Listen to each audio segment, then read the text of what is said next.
was Drake, Don't just try to tell me you love me. Can't keep it real if you really don't trust me. Come with the real. You hip in the front, so you get my meals. I'm gunning for the money. Money in the bank. Come on with a dank. Scrolling in the tank. Rolling with the gang. You sit and I on the sideline tripping. I go to the hole with the rock like Pippin. yeah. I'm okay. What up, though, and welcome to the Woodward Heavyweights Live on WoodwardSports.com. I'm Easy at Spitball Rax. That's Yo Chris. We're all friends here. JB Smooth back in the booth. Woo! We had Johnson in for yesterday. He did an okay job, but no one's like the OG JB. Shout out to him. Woo! About to turn down your rules real quick. Woo. Chris, can you download that Dana White video from yesterday, by the way, at some point? Okay. But Spinny. Yeah. Yeah, you already know. Yeah. Well, JMU. Yeah. James Madison University. Fuck James Madison. He's a slave owner. Damn. That's Yeah. Factual. all right. I'm gonna just take it away from there. Nah, it was a terrible game. They got dominated for the entire game. They didn't deserve to win that game when your three returning upperclassmen in Jaden Akins, in AJ Hogard, and in Malik Hall shoot a combined 6 for 33 from the floor and 0 for 12 from 3. The starters on the team shot 0 for 16 from 3. The team as a whole shot 1 of 20 from 3. You're not going to win the game.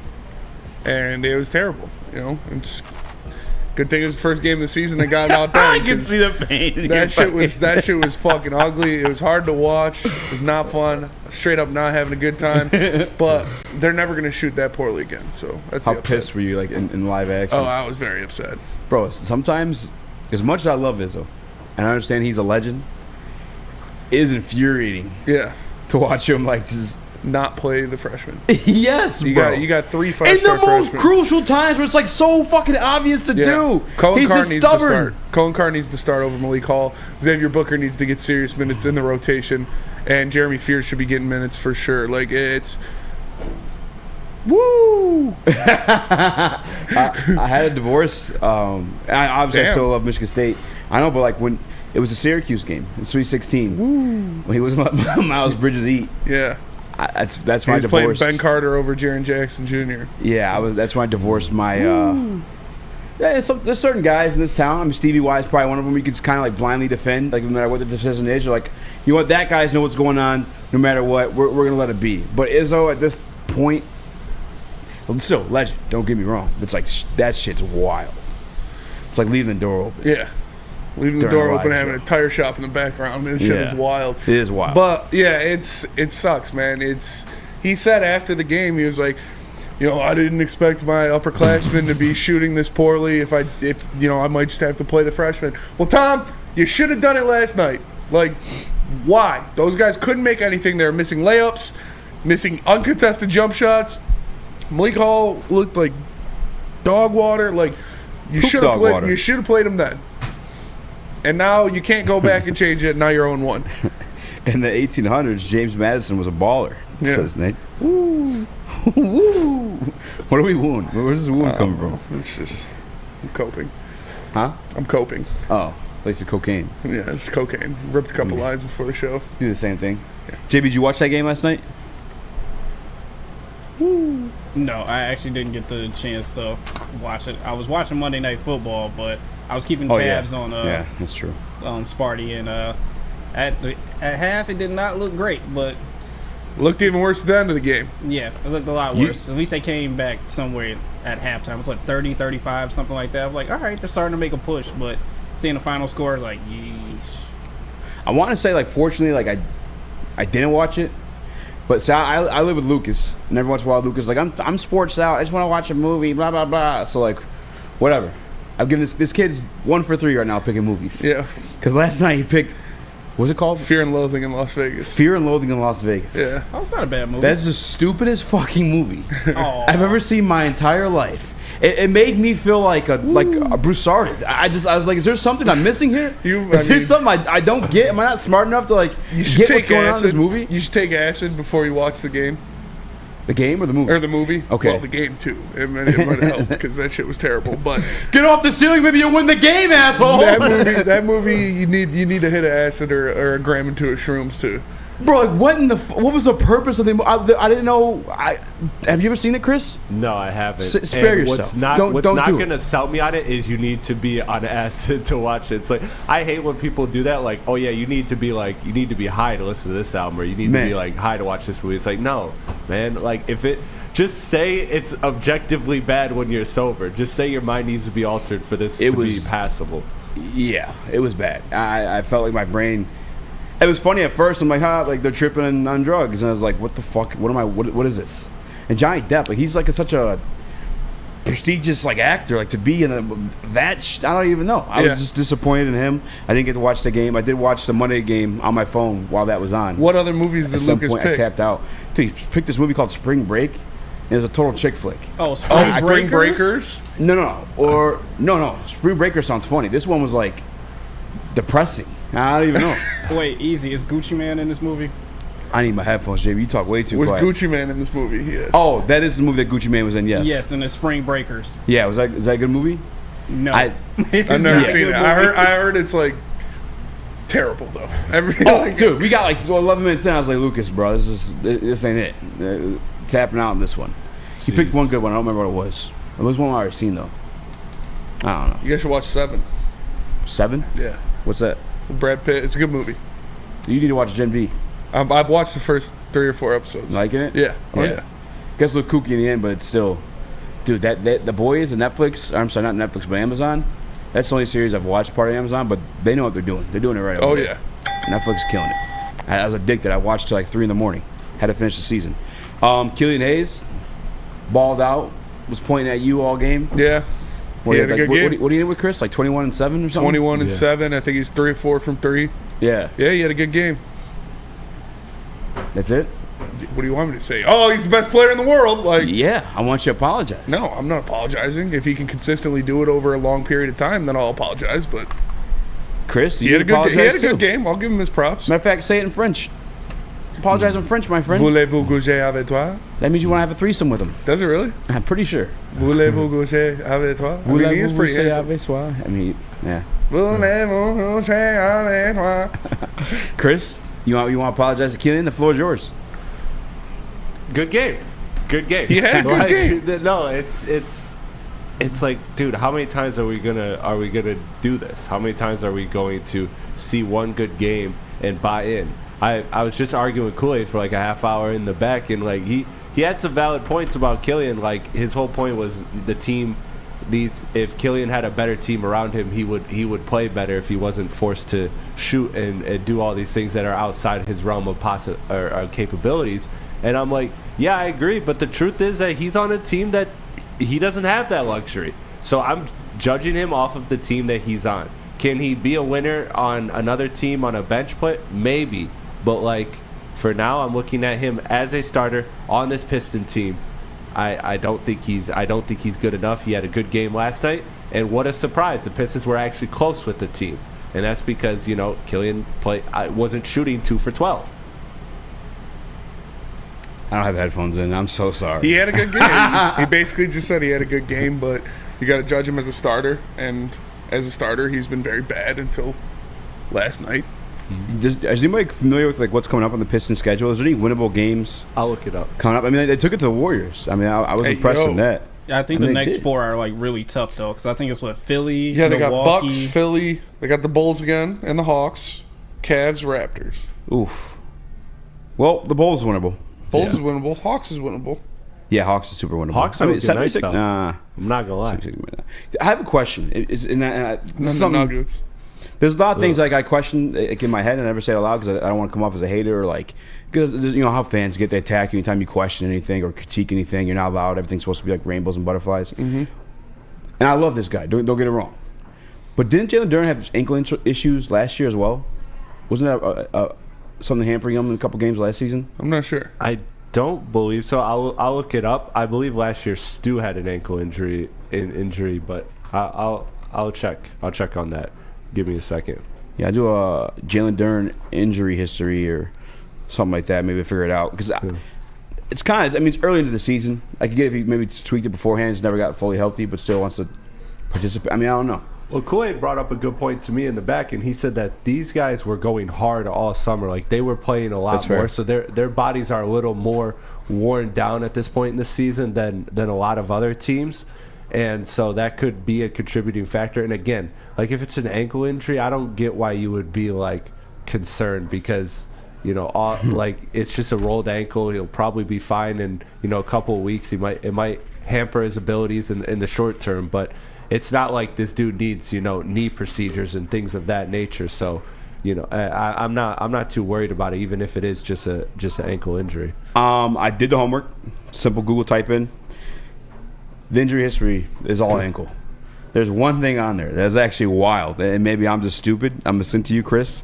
Okay. Spin, I want to get your reaction. I didn't know this could be a type of injury that applies to a man. It's in Slack right now, Chris. If you want to grab it. What is it?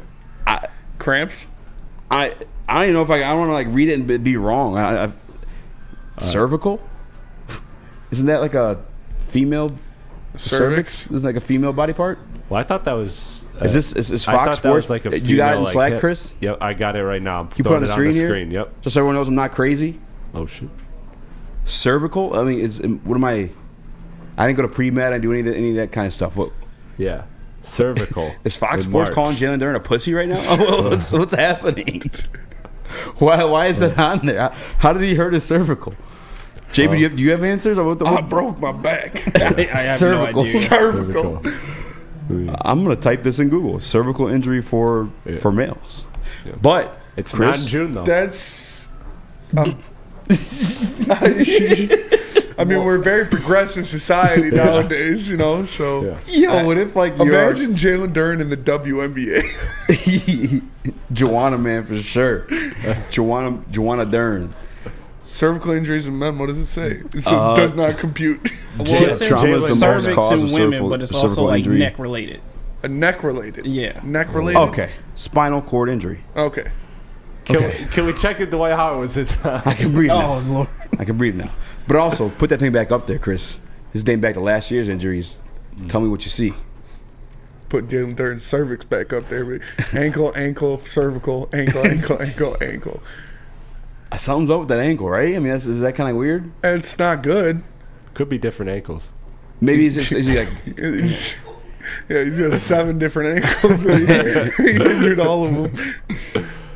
I don't know. Just something to keep an eye on. Caught my eye. It's every time he's been out, outside of his cervix, outside of the cervical injury, it's been his ankle, and that's kind of concerning for me.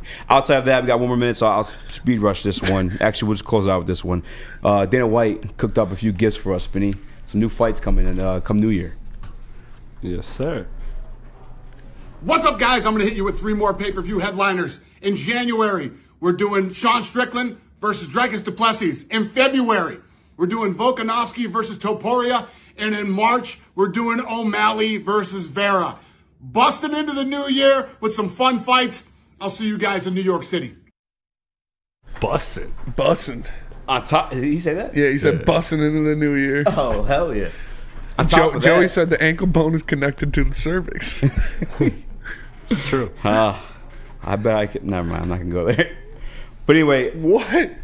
Yuri fights this weekend. Yep. Yuri and Yuri and Poton. yeah. Should be a good fight. Mustache. That should be a good fight. Yeah, I'd be down to watch that for sure. Definitely gonna be a banger. Definitely gonna get somebody on this week to talk about that one. Can't wait for that fight. But one more thing. Yes. Tigers manager AJ Hinch AJ Hinch sold his condo for 2.5. sold his Birmingham condo. 2.5 We million. should go egg it. Is he leaving? I don't know. Is he fucking You retired? know who's not leaving is Javi Baez. Yeah, he's not. 4 more years of Baez. Shit's not going to be fun. Shit's not gonna be fun. We know what is fun though? Smoking weed. Chris, tell us about Glorious Cannabis. Yes, sir. Yes, sir. Just in time for football, Glorious Cannabis is back with a new ice water bubble hash infused pre-roll called Honolulu Blue. It is so good. It smells like the whiff of the first playoff win in 31 years. I don't have the script in front of me. I was trying to go off top for a second. So Easy you can and get Lucas this. watch The Notebook. You can get this. Never seen The Notebook. You can get this pre-roll at Dispo Dispensary for 25% off using the Definitely code check it. Woodward. Once again, not a that's terrible movie. gloriouscanna.com. WoodwardSports.com. Cervical. Don't be. Come hang with the Woodward Sports crew all throughout football season on Saturdays and Sundays. Join our college football and Detroit Lions live watch parties. Inside the 5, caught, end zone, touchdown, Detroit Lions! With money on the line. Featuring different special guests and surprises. Start times will vary depending on the game. Only on our Woodward Sports YouTube channel. Join Woodward Sports' own Jeff Iafrate, along with special WSN guests for the most anticipated Lions season in decades. Filled with different surprises and expert analysis. You're not going to want to miss out. Go to our Woodward Sports YouTube channel on Sundays and tune in live from 9:30 to 11:30 a.m. Where's the most convenient place to get that big fitness energy? It's Planet Fitness. Join today for just $1 down, $10 a month. With over 2,400 locations and equipment for every workout, you can get in, get energized, and get going. And with free fitness training and most clubs open 24 hours, everyone belongs in the judgment-free zone. So join today for $1 down, $10 a month, no commitment, cancel anytime. Your childhood may be over, but playtime is not. Outdoor Equipment Company is your source for outdoor power equipment, sales, service, and parts, carrying top brands such as Bad Boy, LS Tractor, Steel, and more. Servicing the Great Lakes regional locations of Metro Detroit and Greater Lansing. For more information, visit us at OutdoorEquipCo.com. Outdoor Equipment Co., your power equipment playground. What up, though? Welcome to World Heavyweights Live on WoodwardSports.com. I'm Easy, at Speedy Sports _. That's at SpinMoRax. What up? Just a bunch of Broussards. Just a bunch of Broussards. Broussarding it up. We got young Chris. Young Cervix Tall in the building. Broussard. Yeah, young Cervix in the building. JB Smooth, a.k.a. J Pussy. You want to find out what that injury is. Yeah, for a minute, I thought Fox Sports basically called my guy Pussy. I was like, yeah. Hey, yo, Jalen Duren's not Pussy, Fox Sports. What's up, fam? Hit the like button, 5-star review on all podcast platforms. Appreciate you guys. Real quick on that, because I know we just went to break like right after. Do you think there's a sign of things to come for AJ Hinch selling his condo? You think he's trying to make some? I don't know, man. I wouldn't want to coach a team where Javi Baez makes $90 million over 4 years. So yeah, that's fair. That is fair. All right, back to the show. Detroit Lions out there for the practice portion that the media is allowed out there for. Had every single man out there. Hell yeah. Healthy, ready to go. Bunch of men, no cervixes out there. Outside of course of CJGJ and you said every man. 53-man roster. The 53 men. There's 53 men out there practicing. Those guys don't count. They're on the injury reserve. No, I'm excited. Hopefully they're healthy. Hopefully they're ready to play against the Los Angeles Chargers, because it's, Justin Herbert's looking like Justin Herbert. So we're going to need all the help we can get. And if that offensive line is healthy, if you got your starting five out there, it just bodes well for you going up against that run defense, which has not been so great this year. So you have those guys coming back, hopefully. You have David Montgomery coming back, hopefully, which will just make everything easier for the offense and help you win in the time of possession. Yeah, we talked about that a little bit yesterday, too, is like the offensive line being healthy on top of David Montgomery being healthy. Like, especially this week is one where I'm more than happy, just because I have a different expectations of the Chargers. I think everybody had different expectations of the Chargers on the season, going into the season. But obviously at this point, how narratives are. If teams like start out slow or they're down 4 games, like people are quick to storm the trash, tell them that those teams aren't any good. When it happened to the Detroit Lions last year, we were victims of that too. But this Chargers team it'd be like an embarrassing loss. Although in my eyes it wouldn't be, because I kind of respect them as they are. But it would be embarrassing. And I'm glad to have those guys back, because you're less likely to avoid it.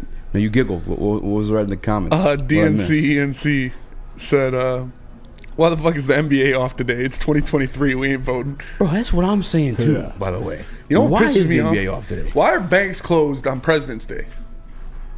First of all, why is there a President's Day? Is there a Civilians Day? Is there that's a good point. A Principals Day? Is there a Sports Broadcaster Day? President's not that important. You don't even do shit. You can be a dementia-ridden Broussard and still run the country. That's fair. I need banks to be available during President's Day. When is President's Day? I don't know, but it passed. Why do you need it? Because it passed, and I had to check, and I went to cash it, and that shit was closed. And it pissed me off. I got dead presidents here. Yeah. Let me cash them. Yeah. That's all I gotta say. You can cash it mobily. No, I can't. What, your bank don't? I don't know. I haven't tried. You gotta switch it up. Oh, you're with that Spartan one, aren't you? No. Bro gave up. Extra Credit Union. I've been with Extra Credit Union since 7th grade. Hey, Genesis can credit, do you helped mobile me put deposit. mine. Yeah, mobile deposit. Yeah. See, JP's got them. Yeah. Are you besarded? I'm a little besotted. Jeez. JB, how you feel about the Detroit Lions finally being healthy? Full 53-man roster out there in the practice. It's nice. It's good to say. I mean, it sounds like it's like the beginning of the season all over again for them. Hopefully they can progressively stay fully healthy and just get, injured, banged up here and there where they're not missing time. But it's a good sign and, should be promising the rest of the way the second half of the season. Chris?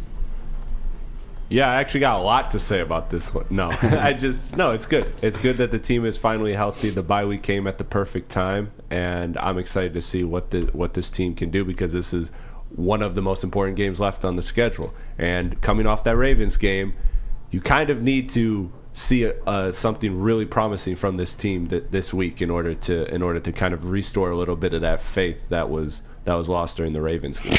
Boom. Shout out to Chris for bringing life to this segment. Cause that's a great point, actually. Like, again, looking at the schedule, outside of, like, waiting all the way up until, like, the Cowboys play, like, this is the game where it's kind of like a yard marker for, like, where this team is. I mean, yeah, they beat the Chiefs, but that was without Jones and without Kelsey. So it's kind of hard to get, like, feel for what we really are. When you haven't really beat any teams that are going to finish the season above 500.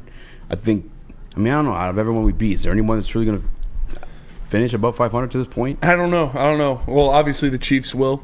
Maybe we haven't even played the Vikings yet.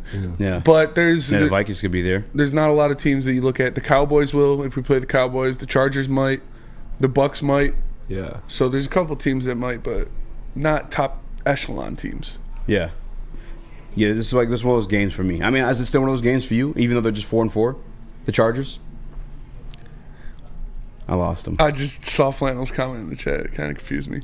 What? Whose world is this? Yeah. It's mine. Come on, that's Flannel's going off the deep end. Yeah.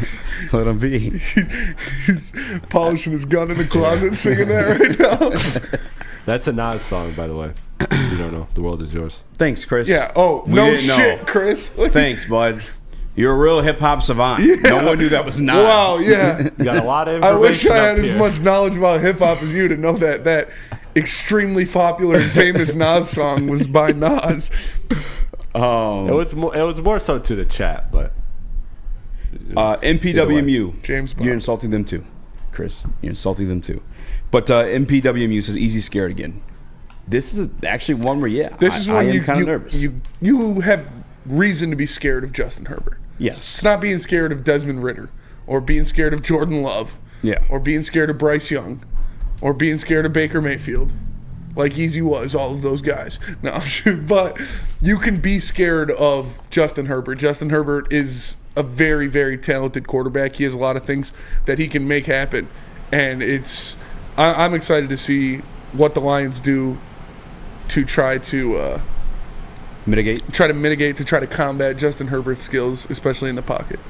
Yeah, this is, and for me too, and it's kind of like spills to a little bit of the next segment, and I kind of pace myself a little bit, but like there's even more than Justin Herbert to be scared of in this team. Yeah. And he's been banged up with that, I think it's a left finger injury. His finger's been broken all year. He's still, it's not in a throwing hand though. No. But, still obviously affects you when you're playing the game. Justin Herbert he's got to be nervous about, and he has weapons that are currently healthy. I think Gerald Everett is something to be fearful of. I think Keenan Allen is obviously something to be fearful of. And then you got Palmer was out last week, but Austin Eckler obviously is Austin Eckler. Austin Eckler, if you had to rank these guys in terms of like fear, Spinny, where you starting? Who's number one for you? Justin Herbert. Justin Herbert? Yeah. And then two, like Eckler or Keenan Allen? Joey Bosa / Khalil Mack. Fuck, dude, that's the part. Yeah. Yep. That's the next segment, by the way, too. Like, I know everyone's kind of shitting this Chargers defense, pretend like they're nothing to be fearful of or something you're going to, like, trample all over. I don't know, bro. I don't know. The same way I felt like a couple weeks back, I said the Detroit Lions have the recipe to beat the Dallas Cowboys.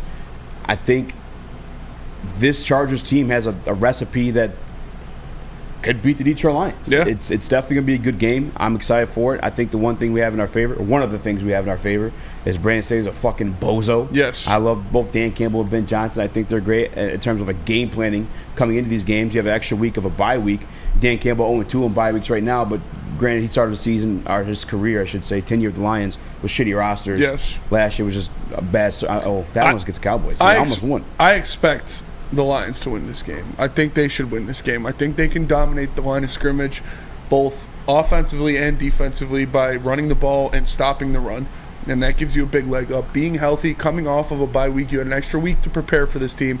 I think the Lions should go out there and get this dub, but I still am pretty nervous, not going to lie. What is the Chargers? They're 4-4.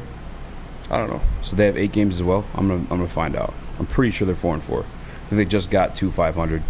The teams they've beaten were the past 2 weeks were the Jets and the Bears, which nothing to like, you know. Oh, yeah, they're on a hot streak. Because like, but at the same time, those are the same teams we've been beating too.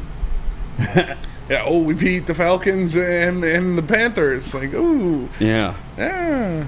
Teams they've lost to. I mean, there's one bad team they've lost to for sure. That was the Titans. Yeah. But outside of that, the Dolphins beat them. That's a pretty damn good team. By the way, Power Rankings coming out later today. Stay tuned. Titans the bad lost. They beat the Vikings. They beat the Chargers. They lost to the Cowboys and Chiefs. So us, Titans, Dolphins, Cowboys, Chiefs. 3 of those teams are probably playoff teams. Yeah. For sure playoff teams. So it's like they've had like a battle-tested road. Mm-hmm. That's why I forget who called in. They said like the Detroit Lions had like the toughest like schedule or at the beginning of the season or something like that. I was like, bro, it was like 3 quarterbacks in there. You'd be fearful. I don't know about all I that. think the Chargers might have the toughest schedule. They got to face the Chiefs again, by the way. But, I mean, the main point is all Detroit Lions are healthy is outside of the guys that are obviously on IR right now. Mm-hmm. All hands on deck for this one. I know there's still some questions up in the air about David Montgomery, but I'm here to say this.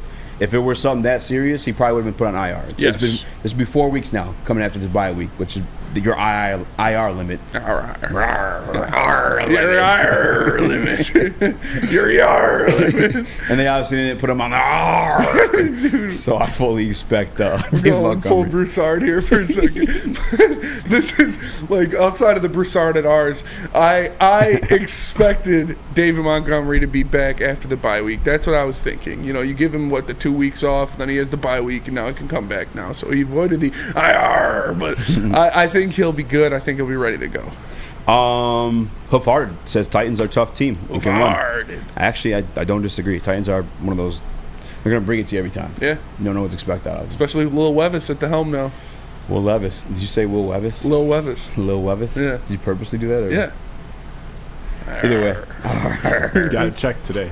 When we get back, I'm going to go in a deeper dive of why this Chargers team might actually be kind of good.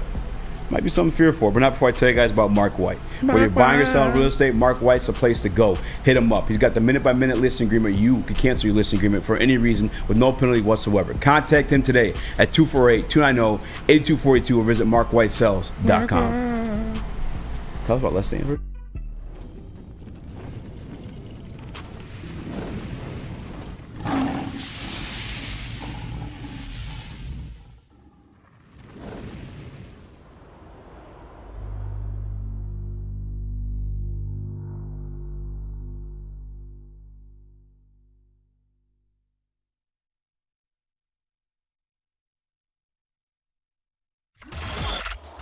Woodward Sports' own Tom Mazaway and Sam Stick Day will be hosting our Lions postgame show after every Lions game all season long. Tune into the Woodward Sports YouTube channel for his hot-off-the-press takes, game analysis, and Kool-Aid sipping celebrations.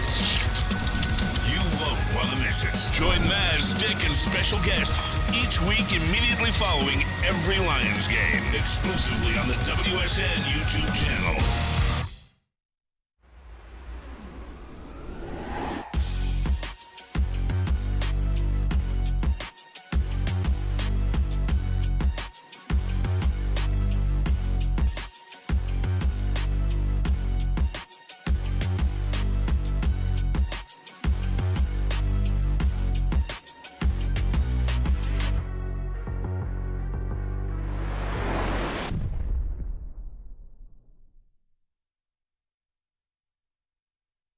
What happens when you run a great business for over 50 years? You expand and offer more products to more people. This is exactly what Les Stanford did by adding Les Stanford Buick GMC. The same great service that customers have come to know and trust on Woodward Avenue, just south of 9 Mile. Check out Les Stanford in Dearborn today. Find the brand you want at lesstanford.com.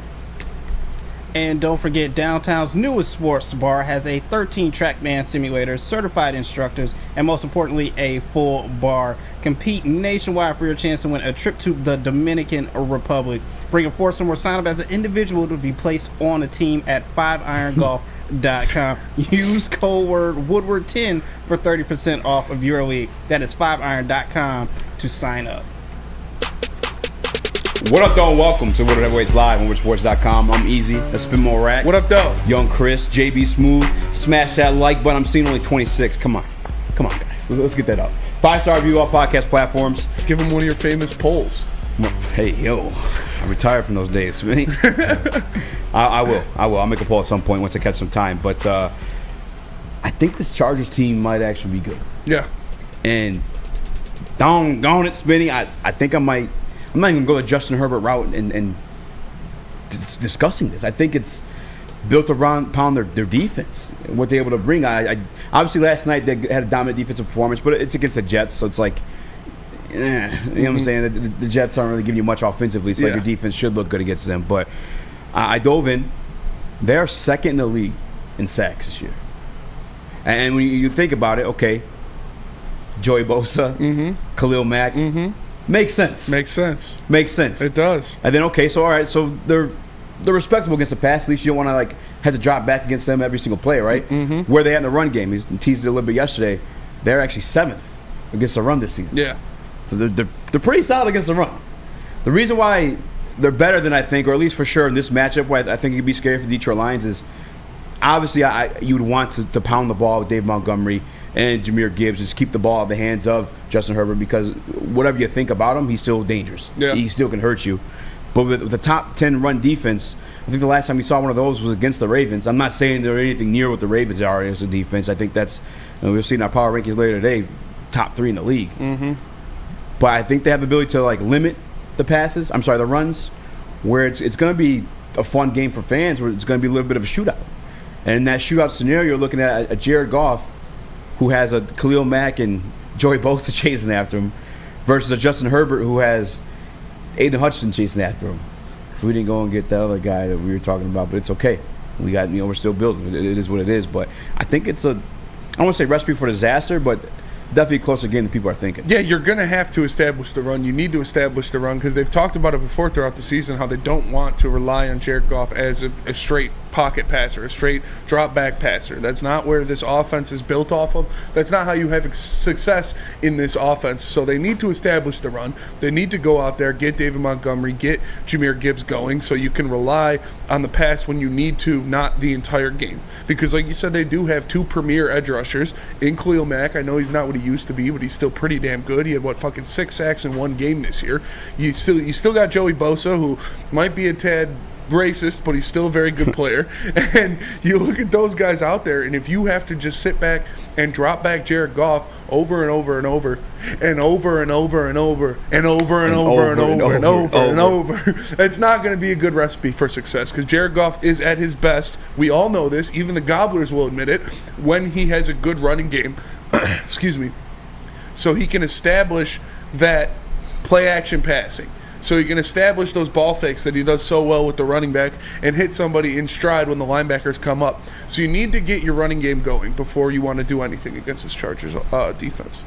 And again, I think it'll be there. I think it'll be a good game, I guess, is where I'm landing on it as of now. But they're only allowing 70 yards per game as a run defense. I think they got a little bit of confidence brewing after these 2 blowouts. And again, against bad teams, but I still think that builds something for you as a play caller, as a player, everything above. It's going to be tougher than people think. I saw a couple comments in the BDE chat when I tapped in earlier. People were saying like Lions by 10. I don't know about that. A lot of people were getting pretty frosty. Like I said, I expect them to win this game, but this is a top 3 team that you've played so far this year. This is not going to be an easy game by any sense of the meat. Like, you need to go out there. Hey, what? I just had a restarted sentence. I just went. But you need to go out there and you need to take this game from them. You need to be on your P's and Q's, and you need that running game to be effective. Wait, you were trying to say you need, and you said you meet? No. I'm sorry. I'm recovering from that one. JB, you're the optimist of the group. The ultimate I'm going to the Super Bowl at one point. I'm sorry for bringing that up every time I go to you on a Lions topic. But what do you make of this Chargers team, especially after watching them on primetime last night? I mean, as you guys said, it was against the Jets, so you got to take that with a grain of salt. You know, the Jets aren't the best team out there. I think the Lions match up a little bit better with them, but this defense is a little scary. I think it's basically one guy you got to sit here and watch out for. That's Bosa. So if they can keep an eye on him throughout the whole entire game, I think the Lions will be better off, especially given the fact that everyone is all healthy. So I'm still taking the Lions in this one, regardless. And again, I'm just giving it context.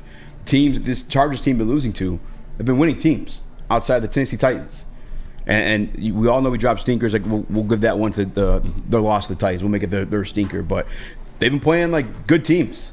And not every single game's been a blowout when they lose these teams either. They've been kind of close games. So I think they're a lot better than people give them credit for. Chris, did you want to speak on this one? Yeah, I mean, I think this is, in my opinion, the toughest game left on the schedule. I know people may say Dallas, but for me, it's this game because it is on the road, and Justin Herbert is a quarterback that can win you a game even when things aren't going right for him, whether it's the coaching staff or whether it's the players and the execution. Either way, Justin Herbert's a guy who can go out and win you a game by himself, and that's something that the Cowboys, as great as their roster is, they don't have that in Dak, and this is going to be the last time that the Lions face a quarterback of that caliber for this season. So you need to see Jared Goff come out, and you need to see his Lions team, both defensively and offensively, play great, because this is a game that they have to win for themselves and for the locker room and for the fans that are doubting. And again, to bring back like the health, like I'm happy that like they're going to this one with everybody healthy, because like he's gonna need it. No, Jared's gonna need it. I try not to like come out and just say it because everyone wants to call me a hater. But no, Jared's going to need everybody healthy for this game. Mm-hmm. Because in my opinion, this game's going to come down to who's going to get the better of whose defense between Jared Goff and Justin Herbert. And, I mean, you guys know how I feel on Jared Goff. But Ben Johnson versus Brandon Staley, I'll take that matchup on our side. I will. And then on top of that, Ben Johnson's also cooking with every season he's got in the kitchen. Amon-Ra's healthy. I mean, you're coming off the bye week, for Christ's sake. Sam Laporta's healthy. Dave Montgomery's coming back. Jahmyr Gibbs is back. Josh Reynolds is back. Khalif Raymond. I mean, not that we lost Josh Reynolds, but he's there. Yeah. And had a week of rest. I'll take it. But, I mean, you still – what'd you make a face? I don't know. What did you – What? Bye. Bye. That's how I talk sometimes, I guess. I don't know. But it's going to be a good game. And I think it comes down to Jared Goff versus JB. What's up, JB? No, I just want to bring it back to the Monday Night Football game yesterday, because even though if you look at the box score, yes, the Chargers won what seemed to be a dominant game, 27-6. Everything had to go right for the Chargers to do that. And that includes the many fumbles and interceptions that the Jets had for them to actually get this lead. So, I mean, Herbert wasn't, like, super effective. I mean, 16 for 30, 136 yards. The Jets also have a damn good defense. That's why and he was down basically all of his pass catchers except for Keenan Allen. So maybe Josh Palmer will be out. We know Mike Williams has been out for the year pretty much. Yeah, so he's gone. Like I said, my fantasy team needs Josh Palmer back, but Lions don't. I expect this to be a good game. Like you said, I like Chris's point of this is going to be the last elite quarterback you see this year. Like, Dak is not at that caliber yet. That's a great point, Chris. Other than that, you look at what Derek Carr, like, these guys don't put fear into the hearts of defensive coordinators like Justin Herbert does, because he can go out there and he can throw it around with the best of them. I think it's on Jared Goff to win that duel. And I think it's on this defense to step up and show some consistency with, don't just show up against these Bryce Youngs and the I almost said Bam Margera. Holy shit. Baker Mayfield. I need you to show up against the Justin Herberts, too. We can't have another – because as much as, like, I think Lamar is probably the favorite to win MVP right now, he hasn't really had another – Josh Palmer is on the IR. Damn it. Yeah. Oh, he's on the IR? Yeah. Oh, I didn't know that. I mean, that's good for us. Bad for your fantasy team. Yeah. You're so biased to the fantasy team. What up, Chris? Also, this isn't totally on topic, but it does relate to what we've been talking about, the Lions schedule. The what's Dallas his name stars Cowboys, in this movie? Yeah. Yeah, you guys know he's directing the new James Bond movie. It's going to be awesome. No, the Dallas Cowboys are signing newly reinstated wide receiver Martavis. Is that how I say it? Yeah. Martavius Bryant to a contract. So there's that. They're bolstering their receiving core? Be nice. I forgot I was going to say something too about the Chargers team. I totally forgot. I don't even know what it is. Oh, I was going to say, like, Lamar. And as much as I love AG, Lamar hasn't had like another game like that, but against the Detroit Lions defense. Yeah, he was picking them apart. So as much as like we're bringing up the box score against the Jets, like Herbert might be looking a lot different against this Detroit Lions team. That's for sure. I mean, if you can't get consistent pressure on a guy, he's going to be able to sit back there and pick you apart no matter who he is. It doesn't have to be a Lamar Jackson or a Justin Herbert. Like, if you can't get a guy down, he can go out there and look great against you. And it just so happens that Justin Herbert is a great quarterback. So if you don't get to him, if you give him time in the pocket, he's going to pick you apart. Another thing he has capability of too is running the ball, and we know that's a weakness of Detroit Lions defense as well. I think there are two things on that offense that match up well against us. I'd say obviously tight ends have been like a thorn on the Detroit Lions side. I think it's gotten better this year than it has been in the years past, but I think Gerald Everett's a respectable tight end in this league, and I mean running quarterback, and Justin Herbert can give that to you. Not that he's running every single down, but if it's he there, can move around. Exactly. Yeah. And as much as I love Aiden, what he's become notorious for as a Detroit Lion here is like over pursuing or just getting there where the quarterback's able to escape because there's not another person applying interior pressure or even somebody on the outside applying pressure from there too. So it's definitely Lions are up against it. I think the key piece is obviously Jared Goff. I said defense earlier, but I guess I could detail it down to the linebacking core for those scramble abilities and for governing that tight end too. What position groups are key for you, Smitty? Yeah, I would say the linebacking core and the edge rushers. Like I said, you're going to need to get pressure on him. You can't let Justin Herbert sit back there and just have all day. You got to get pressure on him. You got to make him uncomfortable, and you got to get him on the ground. Like, the pressures are cool, but he needs to be sacked. You need to take the ball out of his hands. Like, we saw the Jets do that, and he didn't look great. Yeah, they had the kickoff return or punt return for a touchdown. And they had different things going on. But like JB said, Herbert didn't have his best game, and that's because he was constantly being thrown on the ground by those pass rushers of the New York Jets. So the Lions are going to have to do the same thing if they want to get him off the spot. Hoofhearted says Herbert has an elite arm, but he's not an elite quarterback. That's fair. I think he has all the elite traits, but I don't think he's put it all together yet. He's kind of just at the bottom of that top-tier elite or the top of the mid-elite.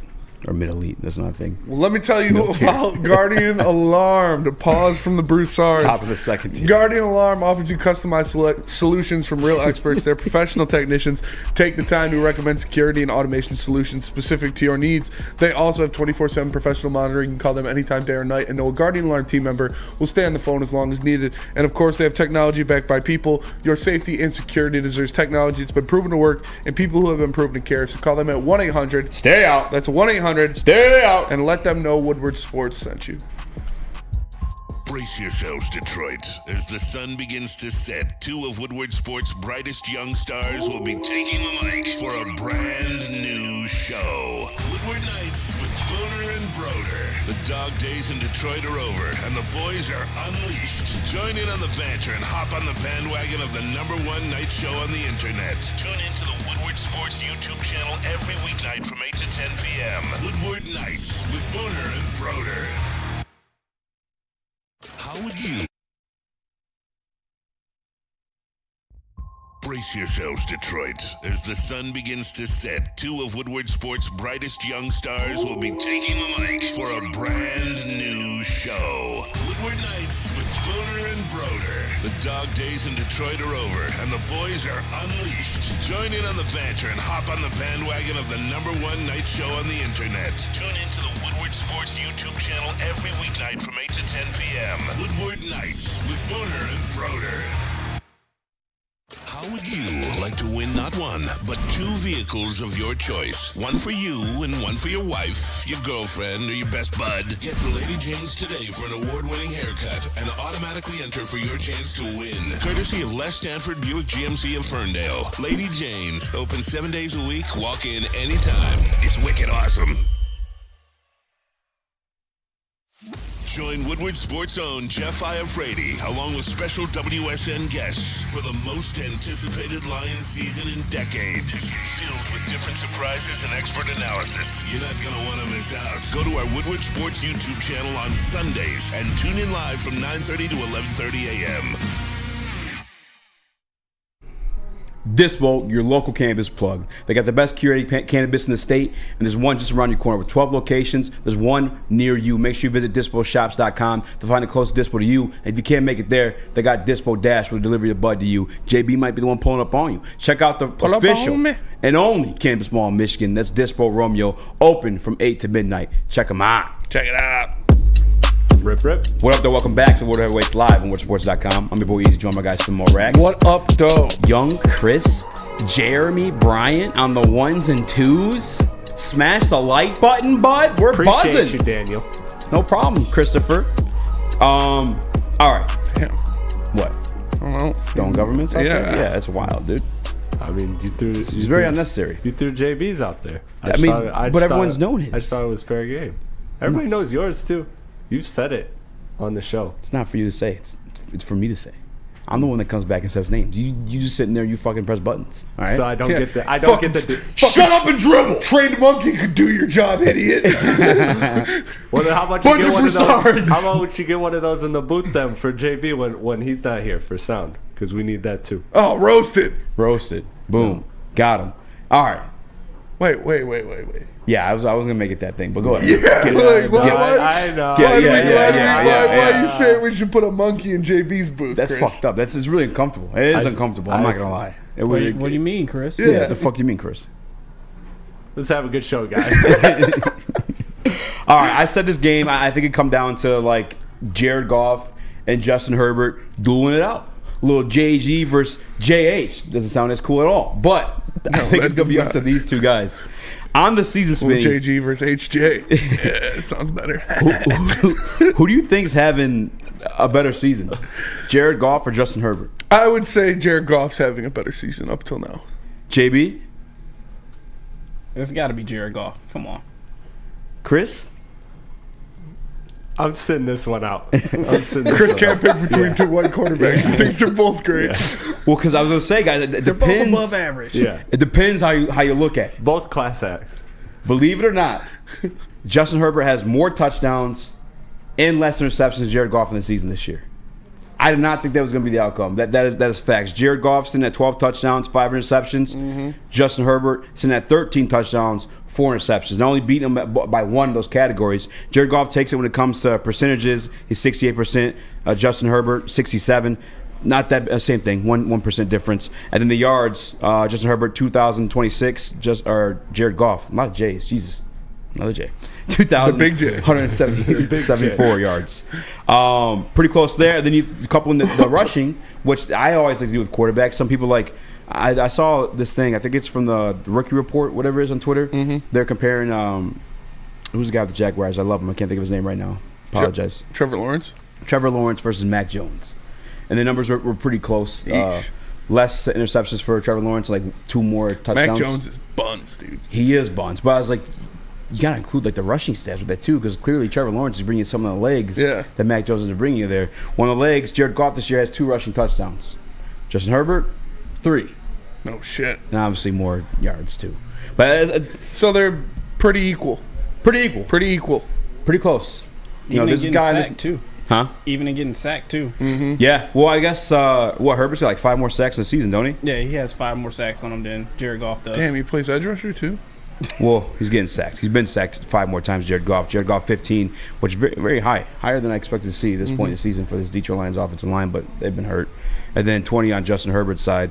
It's crazy. I didn't expect it to be that close. It is very close. I mean, your boy Neil likes to call Justin Herbert mid. Yeah. He has Jared Goff as MVP candidate. You know, on the other hand, what's going on here? I don't know. It's pretty equal. We'll see. I think Jared Goff isn't asked to do as much as Justin Herbert as well, so he plays his role a lot better, and he goes out there and he executes. Justin Herbert, you know, he's known for these flashy, these deep throws, all the stuff that you like to see out of a quarterback, the stuff that looks good on film, but Jared Goff's been getting it done, you know, in the trenches. He's been getting it done between the lines, which is why they've been winning. So we'll see, but I did not expect it to be that close either.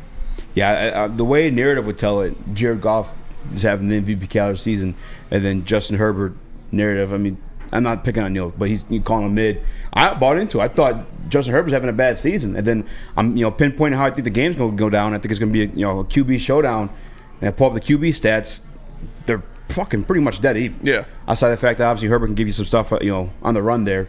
He has one more touchdown, one less interception, but I'm not gonna hammer that as like he's a better quarterback. Yeah, by any means. Obviously better. Look at the stats. Yeah, but I mean, I do think he is obviously. I mean, you guys, it's not hidden by any means. I think Justin Herbert's a better quarterback than Jared Goff, at least like the given skill set. Like if Ben Johnson had Justin Herbert, we'd be fucking the Ravens game, the Seattle game, probably different outcomes, in my opinion. But that's because I think so highly of Ben Johnson, not so much that lowly of JG. Chris, you want to say something? Yeah, I know we're on the quarterback battle here, but this to me is where the difference comes in coaching, right? Like this is what I mean. Brent Staley is somebody that everybody's been calling for his job for years now. That's nothing new. This is a game where a year ago Dan Campbell was proving himself to be a good coach, and now I think he's proven that. And this is a matchup where you can say pretty comfortably that Dan Campbell and his coaching staff and his coordinators have an advantage over the Chargers. And so that's something where when the quarterback battle can be close, yes, that's going to be a big difference. So this is a game where I need to see Dan Campbell making the right calls on fourth downs, when to go for it, when not to go for it, when to just take the points, when to punt it. And then I need to see like great game plans from Ben Johnson and Aaron Glenn on offense and defense. Like that to me is where this Lions team will separate themselves, because the quarterback battle, like you said, is pretty even.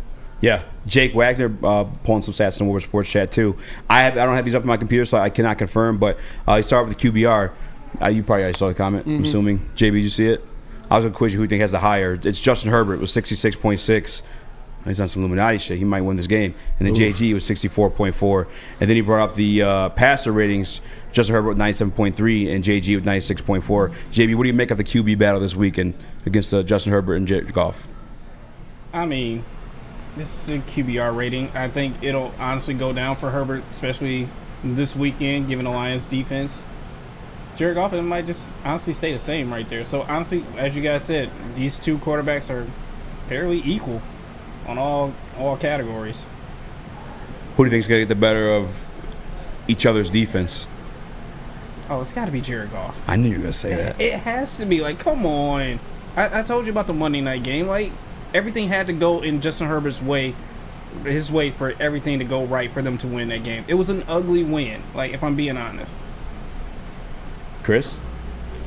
You're asking me for specifically the quarterback battle? Yeah. I'm going with, I think Goff will have the better game plan, because I think Goff will have all of the offensive weapons around him, and Justin Herbert, as talented as he is, I think that this Detroit Lions offense is with how versatile it is, it will be able to take advantage of this defense that has good parts of it, good pieces scattered throughout it, but is not as a unit. I would call it an elite defense. I think it's on the border edge of top 10. So it's like near that area, but for me, it's not quite there. And I think the Lions will have, with all of the options they have, they'll find a way to take advantage of it. And so Goff will have the better game. Plus, I just think this Lions team is going to refuse, especially defensively, to let up another game like that Ravens game. Like, I think they're just going to know that, again, this is the quarterback that they have to beat. This is the quarterback that they know is the elite quarterback on the schedule, and they're not going to let themselves get 38 points dropped on them. I think this defense is going to come out extremely, extremely motivated. Yeah. I hope so. I hope so. But I don't know, man.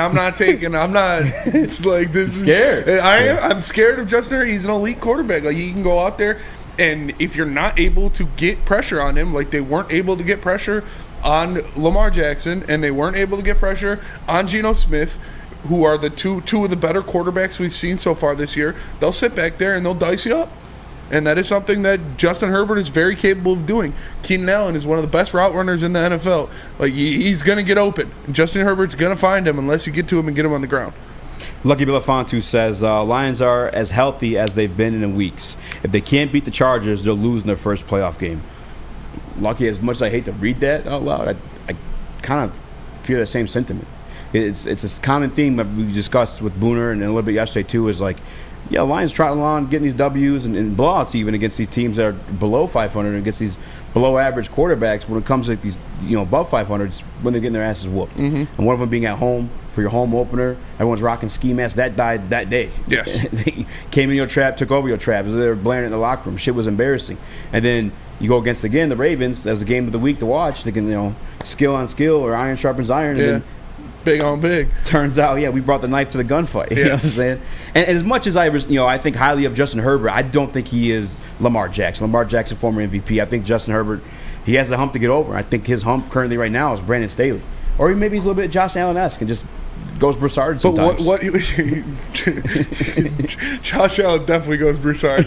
But what have we seen like the Lions struggle with are these mobile quarterbacks, and not even just mobile quarterbacks, but guys that can move around the pocket, guys that can evade pressure, use their legs to move around. And Justin Herbert can do that.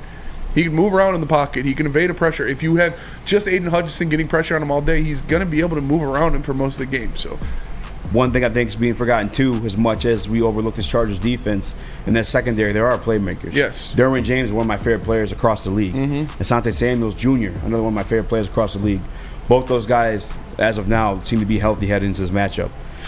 It's going to be closer than people think, man. That's for damn sure. But, Spinny, how'd you get so fit then? Planet Fitness, obviously. Planet Fitness is the home of the judgment-free zone where anyone, and we mean anyone, can feel comfortable and work out on their fitness goals. At Planet Fitness, you will experience a squeaky clean gym that has tons of equipment, a full-body workout in just 30 minutes, and all memberships include fitness training. You get all this for just $10 a month, no commitment. No matter where you are, there's a Planet Fitness close, and there are more than 50 in Metro Detroit and thousands more throughout the world. Planet Fitness, where your fitness is essential. Come hang with the Woodward Sports Crew all throughout football season on Saturdays and Sundays. Join our college football and Detroit Lions live watch parties. Inside the 5, caught, end zone, touchdown Detroit Lions! With money on the line. Featuring different special guests and surprises. Start times will vary depending on the game. Only on our Woodward Sports YouTube channel. Now, coming to Woodward Sports, Woodward and Main Street, the Woodward Sports Network Detroit Lions Show. Let's go! Catch Gabrielle D. Phillips, Matt Broder, and Terry Foster for all the latest news on your Detroit Lions every week. Only on the Woodward Sports Network YouTube channel and woodwardsports.com.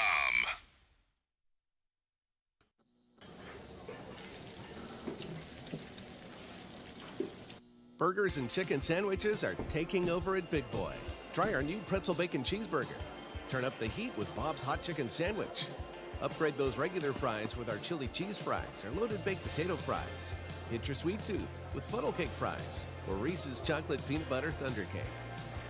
Load up on all your favorites today at Big Boy. When it comes to your pet, don't settle. Give your pet the best. Premier Pet Supplies, hands down, Michigan's best pet store. Family owned and operated for over 30 years. 13 Metro Detroit locations, over 60 brands of food, and the lowest prices, including curbside home delivery. Premier Pet Supply. Give your pet the best at www.premierpetsupply.com. Saw his first game action before the bye. What was your takeaway, and just how valuable was the extra week of kind of looking back on it?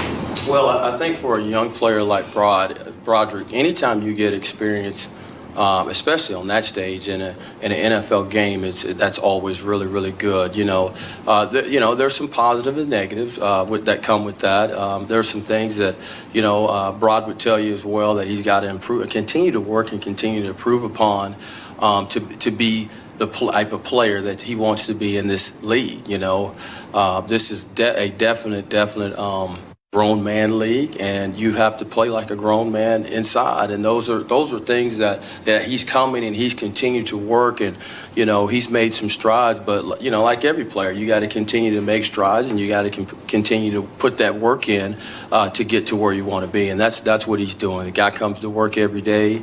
He practices hard. He gets extra afterwards, and it'll come with time. That it's one of those things. It's muscle memory, man. The more you do it, the easier it becomes. So we'll continue to work with this player. We saw it with James Houston last year, kind of like 7 weeks to get.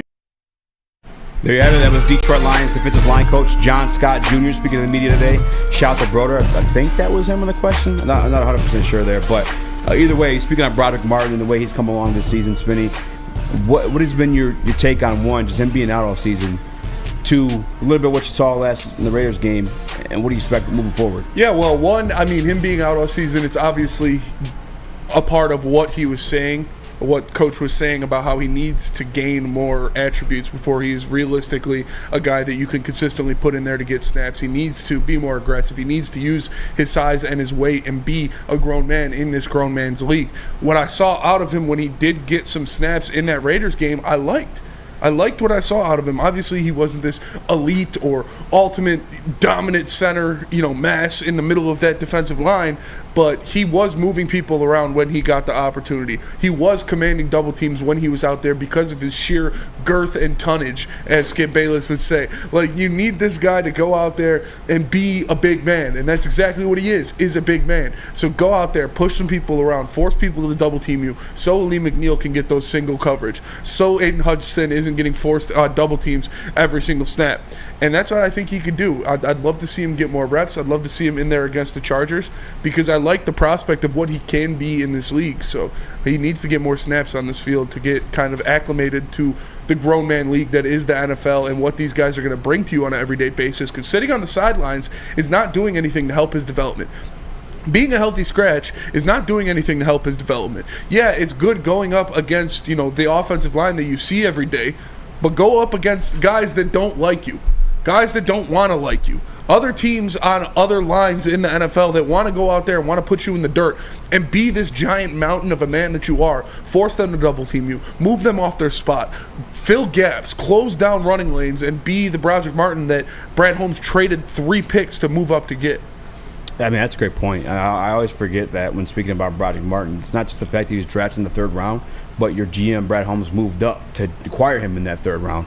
And for him not to see the field is a bit concerning when you look at how early he was taken in the draft.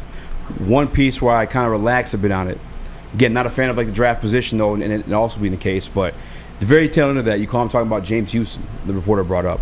And that's a great example that, John Scott Jr. brought up is it's a perfect example. James Houston didn't see the field until, I think it was either the week before Thanksgiving or Thanksgiving week. And he's obviously panned out to be something, or was able to offer you something, give you a wrinkle in this defense, game week to week. He was pretty consistent with it in the times that he saw. And I think maybe there is some development to be made away from the game, away from being in the trenches at NFL action. Because we saw it point blank with James Houston. Now, maybe that's something he's always had. He just was never given a fair opportunity for because he was a late-round pick, and Broderick's getting a little bit earlier because he's a 3rd-round pick. But that's hearsay. I mean, we know missed the first couple of games of the season, came in halfway through the season, and was just playing lights out. Mm-hmm. Hopefully, that's the same. I'm obviously not expecting to be lights out what James Houston was, but the same attributes maybe they could see in Broderick Martin while they're allowing him to play the game now. One thing that did concern me, though, to begin with is there's certain things. We spoke about Lindsey when it comes to playing just defense in general. And I know basketball and football are different, but I feel like defense is very much a mentality that's top of knowing your assignment and knowing your role and obviously being athletic enough to play at that level. Him speaking of Broderick Martin and saying that, hey, it's a grown man's league, we had to wire him up to play that way, to play physical on the inside. I kind of wish there was something you don't. That's not something you teach somebody. Yeah, you know what I'm saying? That's something you either got or you don't. You're either a savage or you're not. It's a harsh reality of it, but we know this by now. We dealt with Andre Drummond here as Detroit Pistons. Again, basketball, football, but still, that's a guy who had every tool in the bag to be a great defensive player, but never had the mentality. Based off the way he started talking about Broderick Martin, I felt like the mentality was something that weren't seeing out of him. There was still obviously mechanical stuff you wanted to see. When we watched the tape, we're novices of it. We're not at a head coaching level, but we saw him standing straight up, and we were like, okay, you can't really do that in the league. But if you could just sit there and you fill his gap, I mean, shit, I would love for him to do that. I think he still do that. Chris?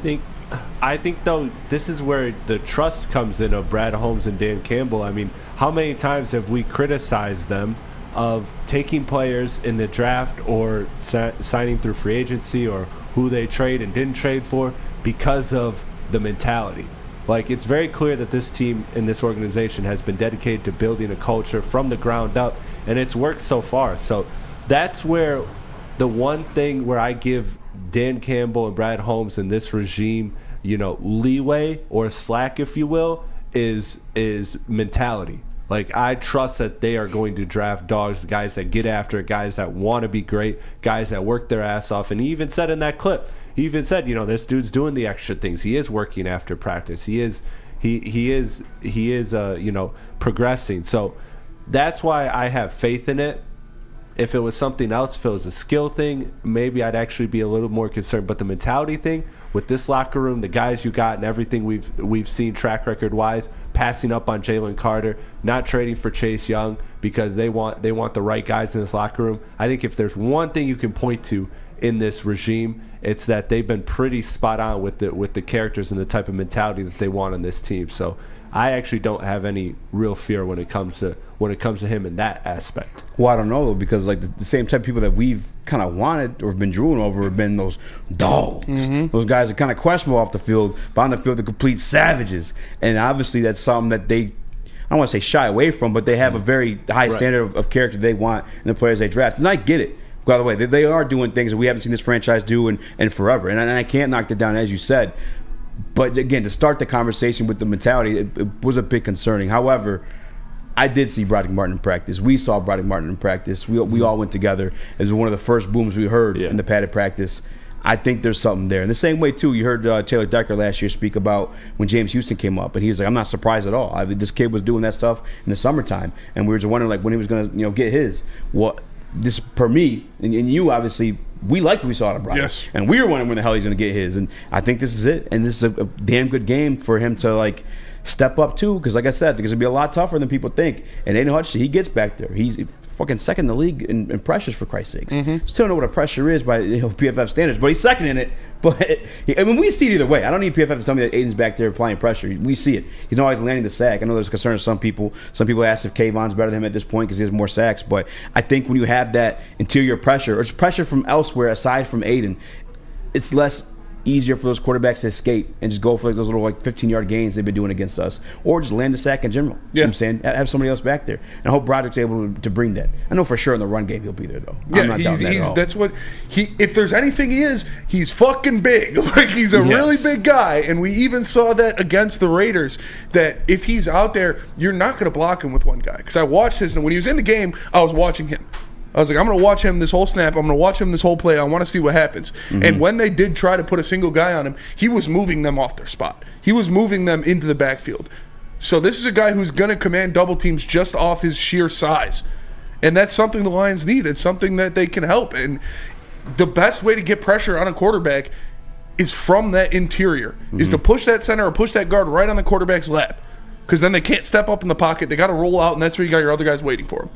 Yep. So I'd love to see him get more snaps. I'd love to see him get more comfortable on this team and in the NFL. Yesterday, we kind of talked about the Kayvon versus Aiden Hutchinson thing, and I made it our clip for Instagram. And we'll probably get it up to today because somehow I accidentally posted the highlights and Kool-Aid posted that. It still got like 40,000 views. I was dying at that. Some random Kayvon Thibodeau highlights. But if you watch the sacks that Kayvon's getting, there's interior pressure. It's from Dexter Lawrence or like other people helping him. Same way too. I was watching a little bit of the Max Crosby stuff. Like Max Crosby had help as well. I'm not giving Aiden a pass. I mean, I am giving Aiden a pass.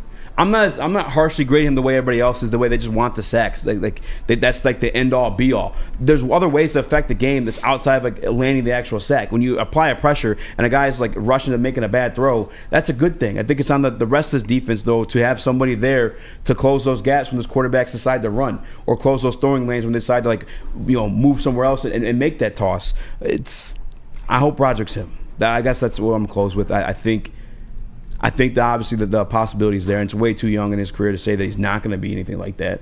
I'm not saying he's going to be bad by any means. It's just that one caught my ears a little bit.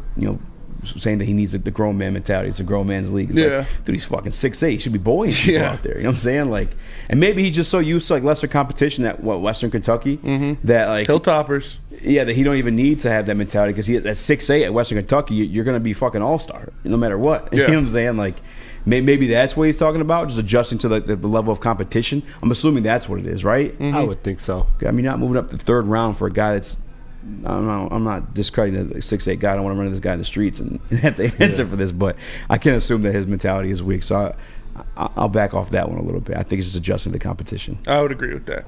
Let me tell you about Hamlin Pub. Hamlin Pub, if you ever wanted a bar where you're a regular, we have just the place for you. Head to one of Hamlin Pub's 7 locations and experience where everyone's a regular. They got great deals. They got half off pizza on Tuesdays and food and drink specials during every NFL game and all Michigan sports games. So make sure you guys go check out Hamlin Pub, experience your new favorite pub for all things sports, and be treated like a regular.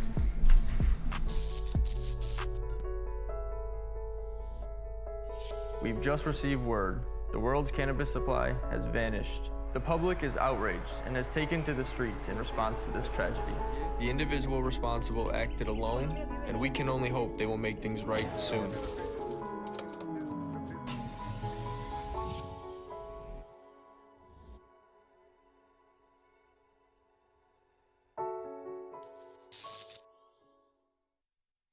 Join Woodward Sports' own Jeff Iafrate, along with special WSN guests for the most anticipated Lions season in decades. Filled with different surprises and expert analysis. You're not going to want to miss out. Go to our Woodward Sports YouTube channel on Sundays and tune in live from 9:30 to 11:30 a.m.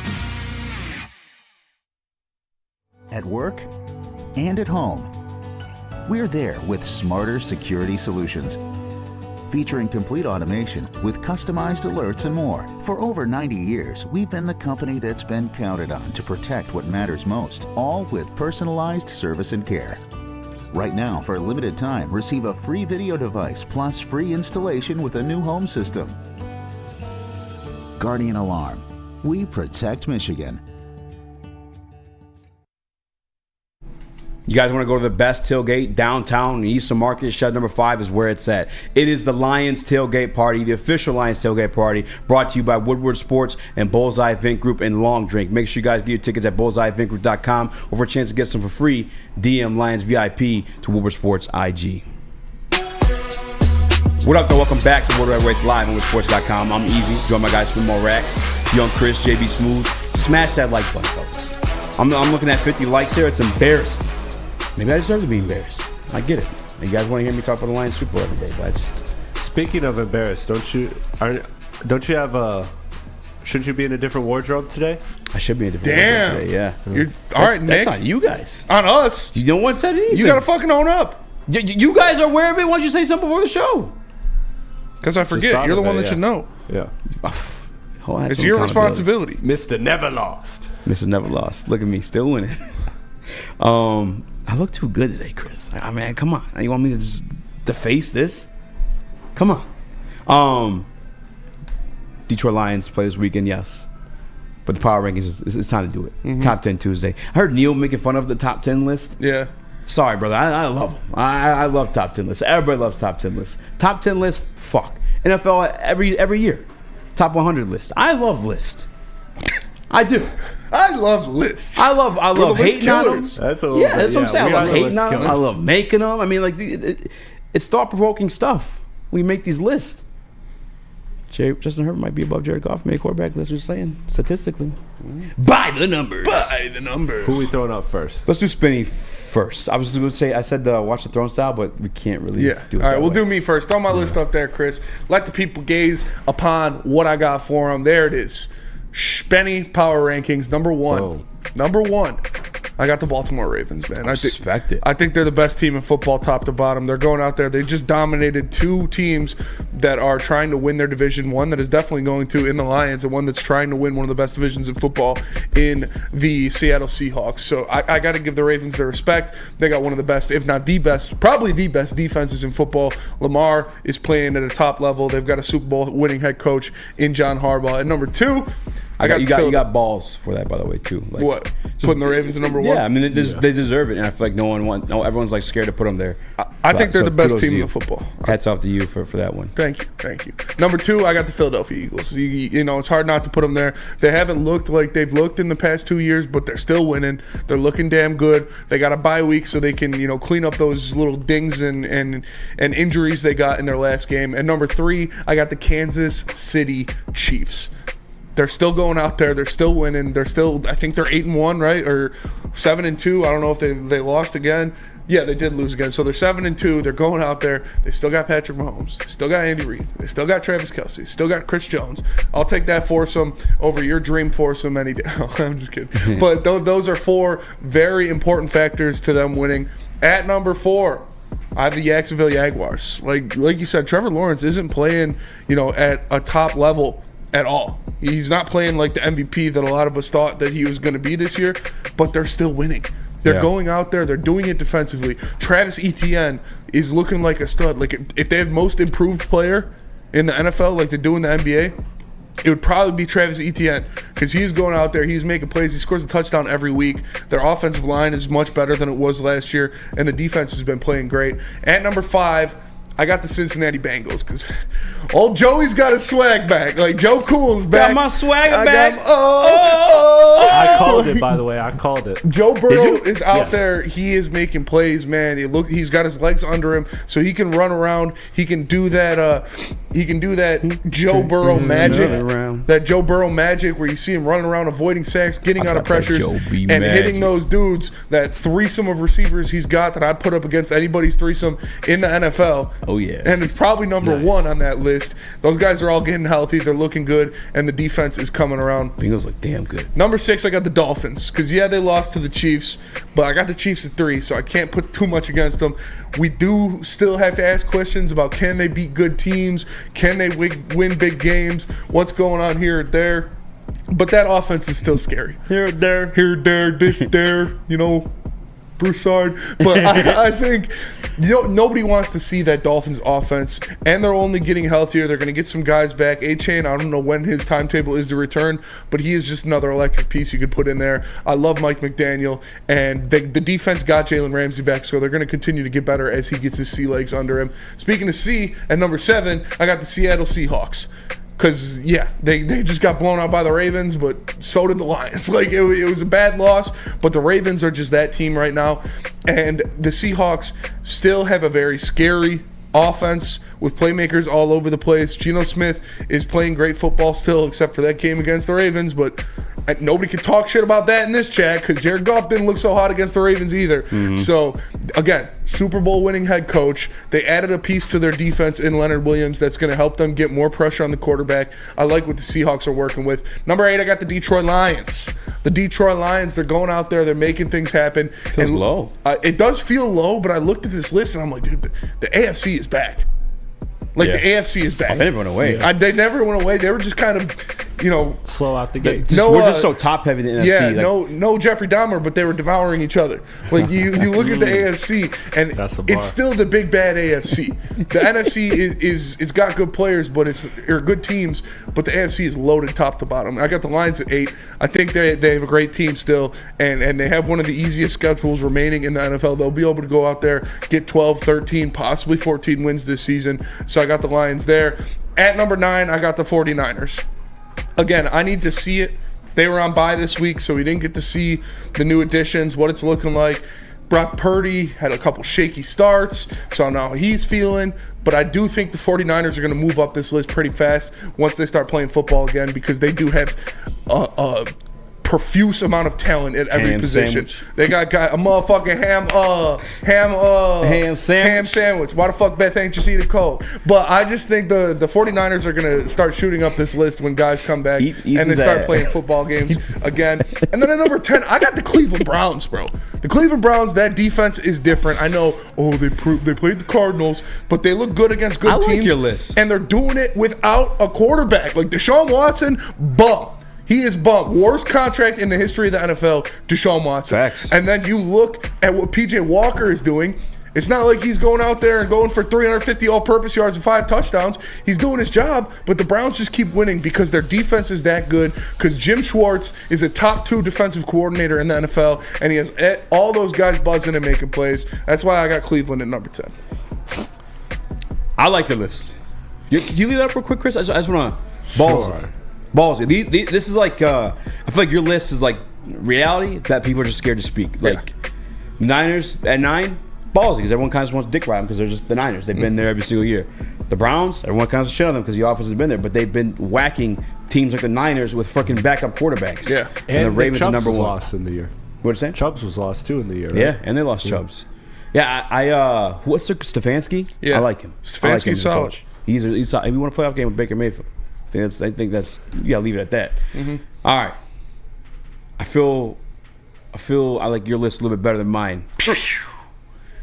I just respect your list. I'll put it that way. Giving up I still before like he my even list. goes. I still like my list. I appreciate that. All right. Throw it on up there, Chris. All right, let's throw on this inferior list, I guess. Oh, wow. I can't wait to see yours next week. I got the Eagles number 1. I think the Ravens are deserving of being number 1. When I looked at your list, I was like, damn, well, like, the Eagles would beat winning teams. The Ravens are destroying winning teams. Dismantling winning teams. Yeah, the Seahawks. I mean, the Browns, they have the Deshaun Watson in that one. And obviously Detroit Lions. Like, those are all teams in this list that the Ravens just absolutely destroyed. They're number 2 for a reason. Chiefs, number 3. That defense is rocking. I feel like at some point Patrick Mahomes have to get going. Even if he doesn't get going, I think we know that he has that clutch gene no matter what. I don't think it's X and O's that were the games we've seen him run for 50 yards in the last couple seconds of a game. Like, those aren't X and O's things. Those are Patrick Mahomes as him type of things. The Bengals are number 4 for me. And I'm a Jaguars fan for some reason. I just like Trevor Lawrence, but I got the Bengals number 4. The way they whooped on the Bills last week, and I get there at home, they're finally coming together. And as you said, they're was it going to be quartet? What would you call it? Like a threesome? Just a threesome? Yeah. Whatever. They're threesome. I think it's a trio. There you go. Yeah. Thank you. You're gonna say something wild. No, there's like I heard the term thruple before. I was like, I've never heard of that. Thruple. I've heard thruple before. Yeah, trio. Yeah, trio. The way it goes. Trio. That trio. And this is still like a conversation. I'm battling with myself after. I didn't watch the game either. I had to watch on my phone. But the Bills versus the Bengals, like Trevor Lawrence. I'm sorry, Joe Burrow versus John Allen. Jesus Christ, Josh Allen. Yeah. So like 50 different names there. I still don't know who's better, just because like I feel like Joe Burrow has so much more to work with versus Josh Allen. If they switch roles, I feel like Josh Allen will still be thriving in Cincinnati. I don't know what I get out of Joe B. But either way, they still beat the Bills, which I respect. Number 10 on my list, the Bills. But number 5, I got the Jacksonville Jaguars. I think people should keep an eye on them come playoff time. I think they surprisingly could be in the AFC Championship game. They could just win it any type of way. The Seahawks just spot over the Detroit Lions. Chef in the Woodward Sports chat asked, how can you have them ahead of the Lions? At least the Lions scored a touchdown against the Ravens. They came to our house and beat us on our season home opener. The Lions, yeah, they did. The Seattle Seahawks beat the Lions, and that was with 2 backup tackles too. The Seahawks are above the Lions as of now. If things start leaning a little bit, heavier in the loss column for the Seahawks at some point versus Detroit Lions, then I'll make that jump. But right now, Detroit Lions number 7. I know you had them at 8. I got 49ers at 8. Dolphins at 9. I know you still think it is a highly touted offense, but again, anytime they face a team above 500, it's not there. Yeah. Tyreek Hill included, and I love Tyreek Hill. They're at 0-3 against teams above 500, the Miami Dolphins. So until they get above that hump, I can't really keep putting them in that top 5 or above the Detroit Lions area. But number 10, I got the Bills, which I wouldn't be mad if Bills are off my list for a second week in a row. That's fine. I almost like I wouldn't be mad if I put the Browns there. I'm not mad anybody has the Browns 10 versus the Bills. I could definitely see the argument being made. Matter of fact, I think the Browns could beat the Bills. It's just they're so just dependent on Josh Allen. It's crazy. I say it every time I speak about this team, but they just never address that run game. A good thing they got Dalton Kincaid. Yeah. Because Dalton Schultz got hurt. Mm-hmm. But I always thought they should get more offensive linemen or just, I don't know, give them something. You can't rely on that arm, especially come wintertime. It just blows my mind. Yeah. And unfortunately, as great as Josh Allen is as a talent, I don't know if we'll ever see him win a Super Bowl, because now he's getting to that point in his contract where that cap hit's going to fucking, as you said, the AFC is devouring each other. The AFC is, like I said, they're back. I had some thoughts in the beginning of the year, like with the Lions, with the Seahawks, with the Eagles, with the Niners. Maybe the NFC is the better division now because the Bengals were down, because the Chiefs took that L to the Lions early. A lot of teams weren't looking the same. But no, the AFC is still the AFC, man. They're loaded. They got the top flight quarterbacks. A majority of them are in the AFC. Yep. And they got some bad motherfuckers over there. Brad says, with that logic, Lions should be ahead of the Chiefs. SMH. No, brother. The Chiefs actually have gone on to beat teams above 500. And they also didn't have Travis Kelce and Chris Jones. And the Chiefs' defense is legit. Yeah. They finally have Travis Kelce, Chris Jones, and they're beating teams like the Miami Dolphins. Which, didn't you have them in the top 5 last week? Who? Dolphins? Yeah. I know a lot of people. They're not like as a bash. I'm saying like Dolphins are a good team. Yes, they are. That's what I'm making. So, no, the Chiefs have gone on to beat good teams. Actually, not even outside the Dolphins. I really couldn't tell you who they beat, but the Chargers. I think Chargers are pretty good. So, yeah, there's a logic in that one, Rad. The comments of Woodward Sports Chat following the list. I feel like Josh Allen has a really low awareness level. Says Chiefs Talk NFL. I'm telling you, I saw it put perfectly at what somebody on Twitter said. Josh Allen either plays like the best quarterback of all time or a total Broussard. There's nowhere in between. Pretty much. Shad. Thanks, guys. Bless you. No, bless you. Shad, so we didn't beat Tampa, question mark? Does anybody think Tampa Bay is finishing above 500? Or they possibly could, but I'm not putting Tampa Tampa as like an right now. Elite team. I think they're. When I say above 500, I'm being like realistic about it. Like teams are probably going to finish above 500 or like continue to be 500 following the Detroit Lions loss. Like the Tampa Bay, I'm just looking up the record right now. I know they're going to break, but it just needs to be addressed. The Falcons were undefeated and the Buccaneers were 3-1. Learn ball. Yeah, okay. Yeah, like, brother, they're not 500. What do you... It's not when you face them when they're 500. Are they 500? Keep telling yourself those are good teams. By the way, the Buccaneers are 3-5. So that's, if you want to claim that as your above 500 victory, the 3-5 team, I can't. I'm sorry. I can tell you about Fairway Pack Company, though. Because whether you're buying meat, you got to go to the best. It's fairwaypacking.com. Yeah. Make sure you visit them. Or stop by for grab-and-go steaks at Grosse Pointe, 313-332-5114. You call them and order it for yourself, too. That's Fairway Pack Company. When we get back, maybe we'll open some phone lines, discuss some power rankings. You guys think there's some beats with it. I'm down to have some conversations if you want. Gabby is a college student struggling to study for her big exam. Then she discovered Syntron, a healthy way for her to stay awake and focus. Jennifer frequently has chaotic days like this until she gets online, orders some Syntron, and finds her groove. April visited her local grocery store, purchased a case of Syntron, and entered to win the Syntron 100K Vegas giveaway. Pick up your case of Syntron today at any Meijer location or visit drinksyntron.com/Vegas and enter for the 100K Vegas giveaway. Woodward Sports' own Tom Mazaway and Sam Stick Day will be hosting our Lions postgame show after every Lions game all season long. Tune into the Woodward Sports YouTube channel for his hot off the press takes, game analysis, and Kool-Aid sipping celebrations. You won't want to miss it. Join Maz, Stick, and special guests each week immediately following every Lions game, exclusively on the WSN YouTube channel. How would you like to win not one, but two vehicles of your choice? One for you and one for your wife, your girlfriend, or your best bud. Get to Lady Jane's today for an award-winning haircut and automatically enter for your chance to win. Courtesy of Les Stanford Buick GMC of Ferndale. Lady Jane's, open 7 days a week, walk in anytime. It's wicked awesome.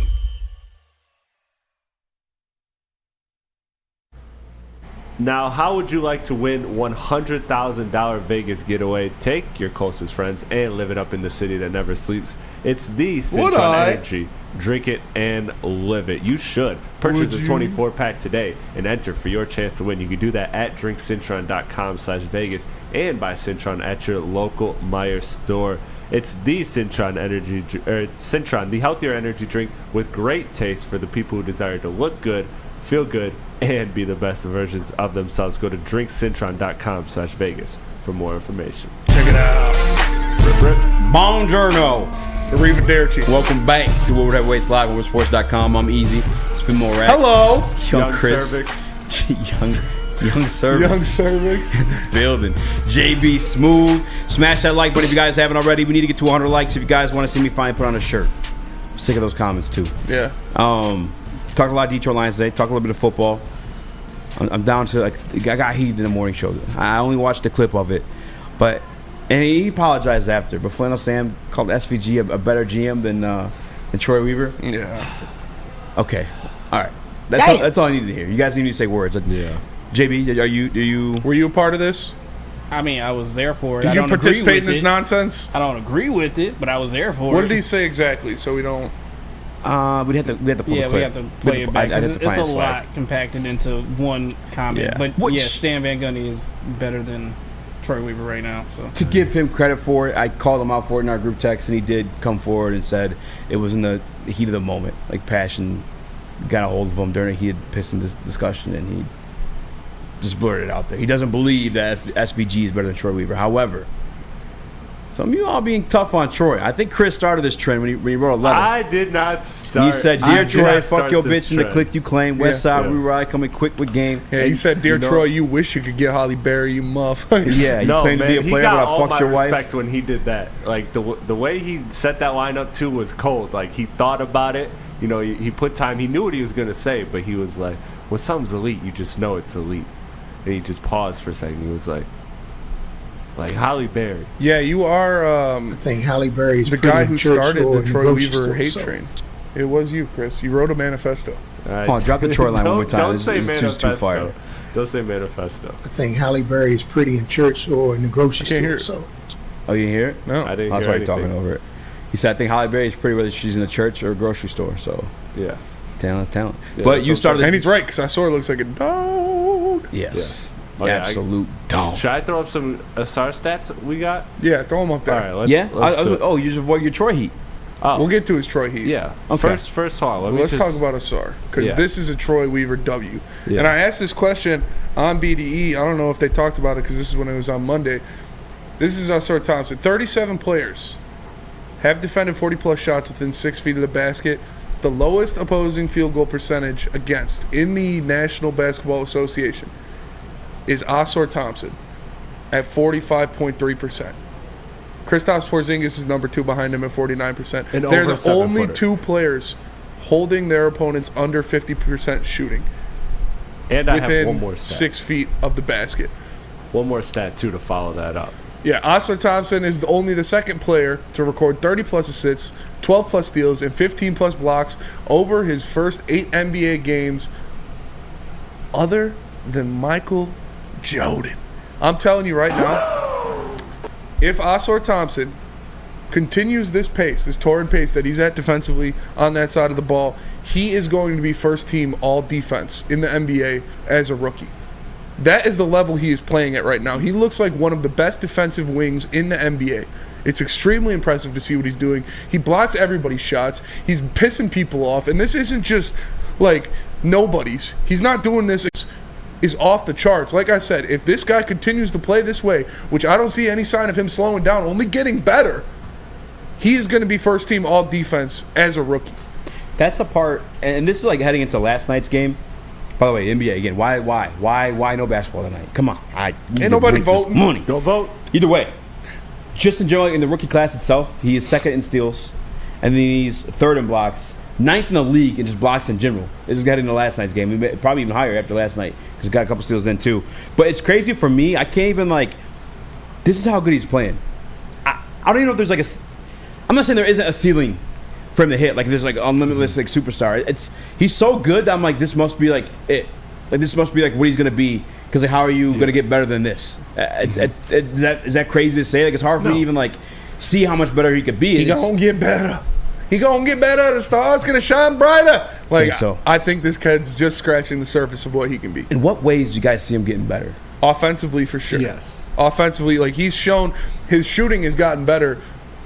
Much better over the past 3-4 games than it was at the beginning of the year. He missed 16 threes in a row at one point. And then he hit a couple in the last game, and he hit a couple in the game before that. So his shooting's already getting better. He's going to get more comfortable playing in the NBA, more comfortable with his rotations, more trusting of the guys behind him, like a Jalen Duren when he's back. When your team's at full strength, he'll know what to do better. So he's only going to get better as he gets more comfortable in the NBA.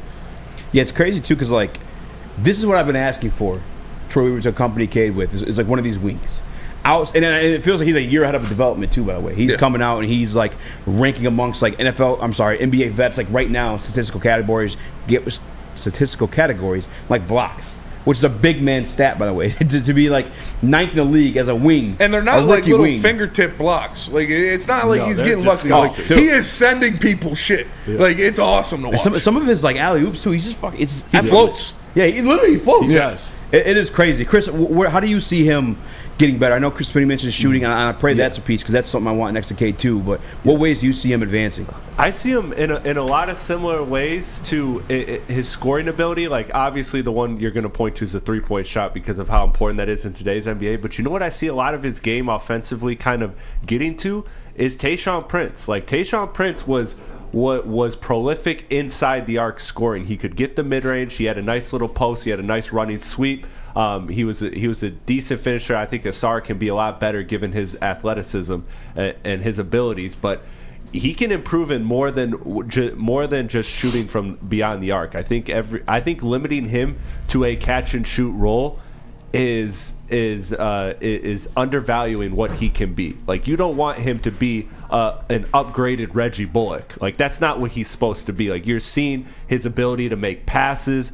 He's got timely cutting ability. He's got so many different layers to his offense. That's why the three-point shot isn't even necessarily essential. It's a good thing that for him to work on. It's something I do believe he'll get better, but it's not even that essential when you factor in all the other things he's flashed. If he knocks down a floater game, a mid-range game, a little post game, the cutting ability, like, these are all things that can make him a good enough offensive weapon, especially when you're playing around a guy who's as elite as Cade Cunningham. So for me, he's got so much room to grow because of his fit with Cade, and I love it. And another thing I want to say too, while we're on Ausar, is last year the Jalen Williams Rookie of the Year noise, that was loud. And I get that this year has Wemby, but we need to see that same like national motherfucking media Herb hype. Jones was getting votes for Rookie of the Year over Cade Cunningham, this guy better get a couple votes. This guy better be hype with Wemby This is guy like, better be top 3 in Rookie of the Year voting. Like, he better. Scoot's not playing well right now. Chet's been up and down. Chet's been up and down. He's had good moments. I like Chet. Chet's been all over the place. But yeah, I think this is a conversation that Ausar should be in. And I want to see the national media do what they do when they try to pick this, OKC's this good team, this budding team with young potential, and then they just anoint somebody who I think Jalen Williams is good, by the way, but just the Rookie of the Year was a little too much for me. So I want to see that same level of attention be brought to Ausar, because when you're putting categories with only Michael Jordan, come on, man. I'm not saying he's Michael Jordan, but I'm saying that what he's doing is special, and the whole league, the whole media of NBA needs to recognize it. You know I love you. But your comps are you just compare him to Tayshaun. Tayshaun's like 6'9", he can shoot the three. It's like... No, I'm talking about Tayshaun's game, of how he scored inside the arc. He scored a lot of back to the basket, some mid-range. But he's 6'9". Yeah, and I'm saying from a perspective, you could be 6'3" and do what Tayshaun's doing. I'm saying it doesn't matter the size. It's how you score.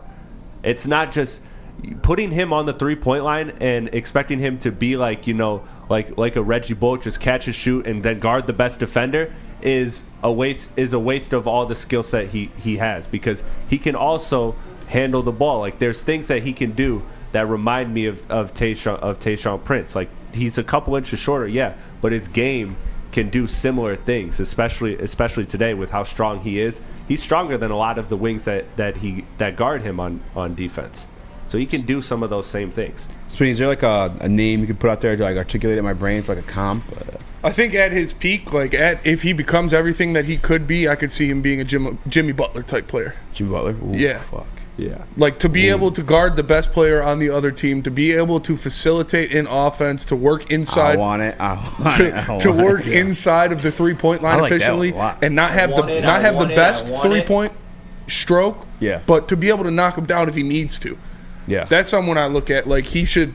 That's his. I don't want to say ceiling, but that is somewhere he could get to if he's becomes what we think he can become. Yeah. The rookie version of him feels like. Getting height difference there, but like our version of Scotty Barnes almost, like just the do it all kind of guy. You know what I'm saying? Like and it's crazy too, because I've been asking for this, and again, it's a year ahead of development where I'd see him, and we're still not winning. Mm-hmm. Which Chris wants to fire Troy Weaver about. We're going to talk about that later. Let me tell you guys about Lady Jane's. Lady Jane's. Lady Jane's. Coming to Lady Jane's Haircuts for Men for an award-winning haircut experience, and register to win a trip of your dreams. An all-expenses paid suite for the 2024 NCAA tournament. That's right, no expenses spared for you and 5 of your best buds. Lady Jane's Haircuts for Men, open 7 days a week. Walk in anytime. It's wicked awesome. It's Lady Jane's. Since the dawn of moving people, Chevrolet has led the way. The world of transportation is changing. At Feldman Chevrolet, we are leading the charge forward. with every electric vehicle, every mile traveled, one Feldman at a time. The company that puts more Chevys on Michigan roads is now the #1 name for Chevy electric vehicles. Brace yourselves, Detroit. As the sun begins to set, 2 of Woodward Sports' brightest young stars will be taking the mic for a brand new show. Woodward Nights with Spooner and Broder. The dog days in Detroit are over, and the boys are unleashed. Join in on the banter and hop on the bandwagon of the #1 night show on the internet. Tune into the Woodward Sports YouTube channel every weeknight from 8 to 10 p.m. Woodward Nights with Spooner and Broder.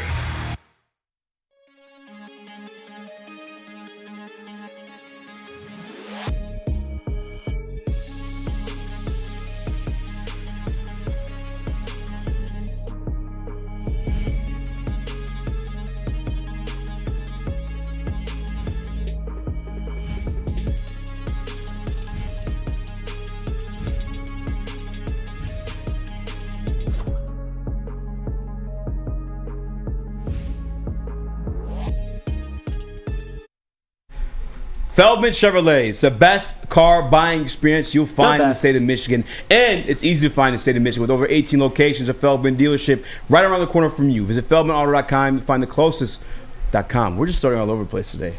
Is it the shrooms we took? I mean, what is it? Feldman.com to find the closest location near you. Catch the Woodward Sports every other Monday. Luigi Gaming, comment of the day. Chris is not laughing, but I still think it's funny. Luigi says, Sor Thompson's basically Jason Tatum with defense. Yeah. That's fair. Yeah, that's fair. He's like Jason Tatum that can't shoot as well, doesn't have the kind of offensive bag, a little bit shorter, but with better defense. Yeah. Well, you know, if you actually watch the Pistons game, they're running some of the same sets that Tatum and Booker use. By the way, I would have. I'm not. I'm not entertaining. No. I would say that he's closer. He has like the Tatum-esque athleticism. They're putting him in off-ball roles. That's why Killian is starting. Asor's more athletic than Tatum. Yes. I thought you were talking about him. But wait, who are you talking about, Chris? I was talking about Kate. They're literally running the exact actions that Tatum and Booker are. Wrong. Okay, go ahead. He's wrong. He's wrong. You're gay. It's not true. I mean, look at the guy. What does he know about basketball? Big neck, great neck, but he's wrong. Wrong. It's true. Wrong. It's true you got great neck? Hey, yo. No, it's true that they're running the exact same sets. I don't believe you at all whatsoever. He's wrong. Not always, obviously, but they are.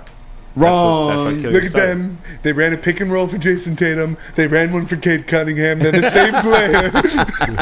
Who else gets pick and rolls at the top of the key? Nobody. It's just them.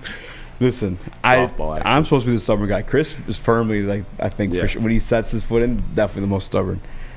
Wrong. But when you're stubborn, you're right. Well, I'm just right. Like, Jason Tatum and Cade, that's not a count, fam. That's just, like, that's wild. Right. Let's go. What are we talking about? Well, it's just like the Ivy stuff, right? That's what ended up happening once a winning coach got in there. They both run off ball action. You should see it. It's amazing. It's like when I'm wrong, you're just being a fan of like the person I'm speaking like poorly of. But it's like, it's right. There was one time I was wrong. I think there's more than one time you were wrong. All right, back in third grade. All right. Troy Weaver. I thought I saw a chicken nugget. It was a rock. I said girls have cooties. Yeah. One thing you were stubborn on is you wanted to fire Troy Weaver. Stop gaslighting. Your pen pal a letter. You're gaslighting. You told me you a bitch. Did write. You wrote a suicide letter to Troy Weaver. Okay. You wrote a manifesto. That motherfucker. Hey, Troy, this is why I could be a better GM of the Pistons than you. Fucking take. He mailed it to him. He showed up to his house and taped it on his front door. Like, you were ready to go. Chill. He has great size. This is great size. Big. The biggest, some might say. Makes great calls about Halle Berry. But the guy doesn't know. I'm better. I could be better. I'm the best. A lot of people getting tough on Troy. You can't say white people in manifestos, though. Like, that's just it's fair. too wild. It's a little scary. It's too out of pocket. It is a little scary when you connect a white person to that word. Yeah. Sorry. Apologize. I got a manifesto. Apologize. I wasn't familiar with your game. I was familiar with your game. Manifest these nuts in your... Oh. Hey, you were kind of tough on Troy in the group text today, too. Were you just being a troll or were you being serious? I was just being a troll. Okay. Well, I do want... I mean, like... just blindly backing him, I don't totally agree with. Like, I need to see some wins eventually before I'm like, I liked some of the picks he's made, obviously. Like, I don't give him credit for Cade Cunningham because that's like. I don't either. Me and Jeff got a big argument about that. He picked the best player in the draft, #1 overall. Who else would have done that? Bro. Yeah, calm down. Like, yeah, he made the pick, so it's better than not making the pick, but I'm not like, oh, look at the shrewd move of him to take the best player in the draft, #1 overall. But, I mean, obviously, the Duren pick was great. He traded up to get him. The Oscar Thompson pick looks great. The Marcus Sasser pick looks like it's going to be great. I fucking love Sasser, the book's still out on Jaden Ivey. I know how you feel about that, but I think... I think highly of him. I just staggered minutes is how I want to see him. Yeah, so I'd like to see some better trades. I'd like to see some more impactful free agent signings and some wins before I anoint him a great GM. But when I say this, I'm calling for his job. Well, you wrote You a literally letter called for his job. calling for his job. You said this is a crucial summer for Troy Weaver. If not, he's out of a job. Which he didn't fail, in my opinion. DNC is right, but saying Stan Van Gundy is better than Troy is broussarded. That's full broussarded. Yeah. Like, that's full broussarded. Stan Van Gundy was a terrible GM. He was a solid head coach, but he was a terrible GM. Is the first take that Flannel's backtracked? Well, he's after being proven wrong. So, but it's the first one like the same day. He was like, I fucked up there. But sometimes you just say shit. Why is Troy getting the blame? I feel like people got to be patient a little bit. Yeah, I know we saw some promise like early in the year. I just think it's frustration because of the years of injury, and again this rebuild, which is why Troy should get a lot of credit, is because this was a rebuild that he had to tear down and then rebuild. He wasn't doing what Utah was doing, what Portland was doing, where they got to trade away a star and get a whole bunch of assets in return and jumpstart their rebuild. That was not what the Pistons had to do. The Pistons had to buy out Blake Griffin. They had to savior. He had one good season, man. Come on, man. Can we just stop with these takes? But you put him in your top 10 Pistons of all time. I did not. Yeah, you did. I swear to God, I didn't. He put Blake Griffin in his top 10 Pistons all time. You did. If it would have been like a personal favorites list, yeah, but like in terms of actual like what he did for the Pistons, no. Like his individual season was great though. It was a great season. Yeah. Yeah, so see, stop gaslighting, man. You say easy gaslights, but you're out here gaslighting just as much. We all gaslight. You're just backtracking your takes. I'm not backtracking nothing, man. Pull like up the Deion receipts. is prime. Pull up the receipts on me saying Blake Griffin is a top 10 Piston of all time. You wear his jersey. I want to say. You do wear his jersey. Yeah, I do wear his jersey. It's a fire jersey. Look at his love stains all over it too. You don't have a Troy Weaver jersey. I don't have a Troy Weaver jersey. Do you have a Killian jersey? I should have. Fuck you. Don't ever say something disrespectful like that. Think about all the shit we said to Chris. This is the first time he shot back. Yeah. How dare you? It was a Killian jersey. You got a Jason Maxiell jersey? Over a Killian jersey, for sure. Yeah, come on. Don't disrespect Maxiell. Yeah, I love Maxiell. For sure. But no, Troy didn't start this rebuild. He had to tear down with no assets, build it from the ground up. He's done that. He's missed on some draft picks. Yes, he hasn't. He's built a lot of cap flexibility. Then you've had the lost seasons of Cade Cunningham and everything that's happened. So it's like this developmental curve in rebuild is just longer than Pistons fans would like. In a normal rebuild, when you get to blow up you trade away your star who demands a trade, you start with assets, you can tank right away, you have a nice solid foundation. Yeah, it's a 3 to 4 year build where you start to see progress. The Pistons had a different degree of difficulty, a very high degree of difficulty. So that's why I feel like this is the last year where you can really kind of call it the quote unquote rebuild. And then it's more just a building from that point on. Like you're just at that point you're just adding on the pieces. Like this is the last year where he's going to evaluate the young guys, see who fits, who doesn't. Does Ivy fit with Cade? Does he not fit with Cade? That's what this season is about, is figuring those things out, trying to be as competitive as possible, instill the new culture with Monty Williams, and then from there you gotta see. You got 90 So when million can you expect wins? You can expect more wins, a lot more wins, double-digit improvement this year. I think you can still get 27, 28, 29, 30 wins. I mean, they're on pace, last I checked, for 27 wins. They might have just dipped under that. I do think this is a team because Buddha said they're they're young. on pace for 20. Oof. Oh, yeah, that makes sense because they have lost the last couple games, and last week they were on pace for 27. So that does. But also with a young team too, you got to look at the history of teams. Orlando Magic last year were great after the All-Star break, and they're another young team. Like young teams typically, at the end of the year show their best promise, and that's because yes, other teams are tanking, and also just young players are developing and they're getting better as the season is progressing. They're improving a lot. So I think that this team, while they may be on pace to win 2022 right now, I still expect this team to win close to 30. Like anything under like 28, like if they even like come under that Vegas line at all, it's a disappointment. I think you could still expect improvement, but not play-in improvement. Not they're out of the play-in tournament. They're a 6th seed, 5th seed. Like none of that stuff. That's not happening this year. But what this team can be is 10 wins better, and that's a huge jump for any NBA team. That is a good jump for sure. I want winning basketball. That's all I want. Let me tell you guys about Big Boy, because wintertime in Detroit is always better with comfort foods from Big Boy. Try the veal parmigiana or the new Southern Comfort chicken bowl. How about breakfast? But the stuffed potato pancakes are back. The classic lumberjack or the Santa Fe Garden. Also new apple pie hotcakes that are too good to miss. Top it off with the new gingerbread shake for dessert. Stop at your local Big Boy today. Calling all landscapers. This is Darren McCarty. I'm at Outdoor Equipment Co. How would you like a landscape like a legend? How about a bad boy zero turn? And even a chainsaw.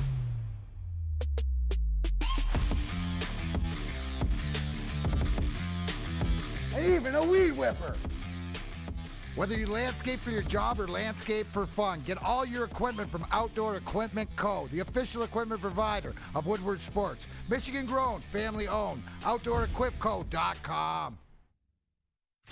Come hang with the Woodward Sports crew all throughout football season on Saturdays and Sundays to join our college football and Detroit Lions live watch parties. Inside the 5, caught, end zone, touchdown, Detroit Lions! With money on the line, featuring different special guests and surprises. Start times will vary depending on the game. Only on our Woodward Sports YouTube channel. Your home is your most important asset. Flexibility in the sales process is key. When you work with Mark White & Associates, you can cancel at any time, for any reason, without penalty. Speaking of flexibility, check this out. Who you work with matters. Hire the best broker in the game.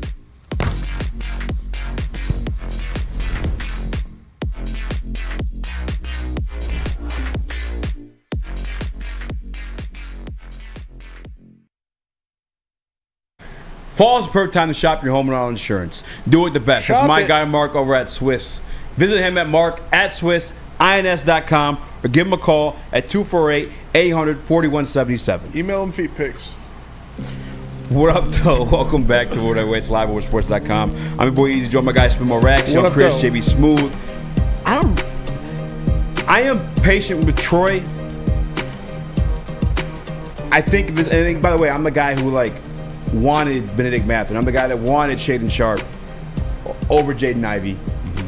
I feel like if anyone's going to be impatient with him, it'd be me, right? Of all people. But I'm still waiting to see this thing slow roll itself out. This is an NFL where it's worst to first. The only time you saw that happens with LeBron James and the Lakers. And again, it just was a different rebuild. It really was. Name the rebuild that was the closest you can compare to the Pistons in the NBA. Season's not even over yet, by the way. Yeah. We're 8-7 games in. Again, I think this team is going to be playing a lot better basketball in March. You look up and they could be winning, and they could go 10-10 in a stretch. I think a big, or 12-10. They can do that, especially at the end of the year where other teams are tanking. I think that's a good point too, the tanking part. I think a big piece of it is for me, is just the health of Jalen Duren. The first 3 games. The health of the whole team. Yeah, that's a great point. They had 8 dudes sitting on the bench of street clothes in the last game. Mm-hmm. I loved what Stanley and Moutier did, but come on, man. We can't be trotting them out there in games against the Warriors and expect to win. Some consistency from Killian would be nice too. I'm hoping that whatever Troy is not seeing an Ivy, that Sasser develops at some point, or at least as Monty gets back healthy. So we give the. And by the way, he's been teasing his health anyway. Monty, Detroit native, by the way, gonna ball hard for the Pistons, I'm sure of. But I feel like I don't know, man. We're just 7 games into an 82-game season, and we're just like pulling the plug on this team already. It's kind of crazy to me. And I get like they're on the right side of a lot of people, man. I mean, there's people trashing Troy. I saw like Chris. NPWMU. He's like level-headed. He's a 10-year rebuild, blah blah blah, or whatever the hell they were saying in the chat earlier. It is. I mean, But look what they were, bro. Yeah, like it was going to be that. Didn't inherit much. We were blessed to get Cade. We knew it was going to be a long time, and hopefully next year, they'll have money to work with. They signed some difference makers. Yeah, I think a big part of it is the health, $90 though, million in projected cap space. You said $90 million next year? That's crazy. That's actually wild. I can get you a superstar. And I can get you 2. Yeah. Who's coming up on the free agent market? Well, again, it doesn't even have to be free agency. I mean, make the trade we too, see yeah. with how things are in today's day and age. But Pascal Siakam is one that I've mentioned that I really like. He's having a kind of, I'd say, underwhelming season slightly. But Who? I think that Pascal Siakam. But I think that Toronto's kind of a mess right now. So I think that's that. But Pascal would be Tyrese Maxey. Yeah. Tyrese Maxey, nice to Cade would be pretty fucking nice. That would be awesome. That'd go dumb. He's like, to me, like he's such a awesome fit next to almost any guard in the NBA because of what he does. He's incredible. He's kind of like a J-Mo where he's just like he's got that speed that just almost nobody has. But Philly's going to either keep him or rebuild around him and trade Embiid if that's what Embiid demands. So I don't think Maxey will actually be available. He'll be restricted, by the way, because he's a rookie. Yeah, I'm going rookie contract. Health is a big part of it. Like, obviously, we want a lot of these shooters back. I don't think Joe Harris was healthy for last night either. And then I'm not counting on Joe Harris. The ankle thing is like it's starting to bother me a little bit. I don't get why you're so concerned. Put the injury report back up. It's all ankles, I get that, and but the cervix. I get that, and but cervix. Yeah, the cervix is scary. The cervix is scary. No, but when it comes to the ankle, I just I don't think it's anything to my knowledge other than essentially a twisted ankle right now, right? What's the actual report on this specific ankle injury? It's like the Maxey would be nice, dude. If it happens 1 time, 2 times, okay. Can't get fooled again. But put it up on the screen. No, I get you. It's concerning, and it could be a little bit because he is so freaking young. Maybe he's still growing into his body.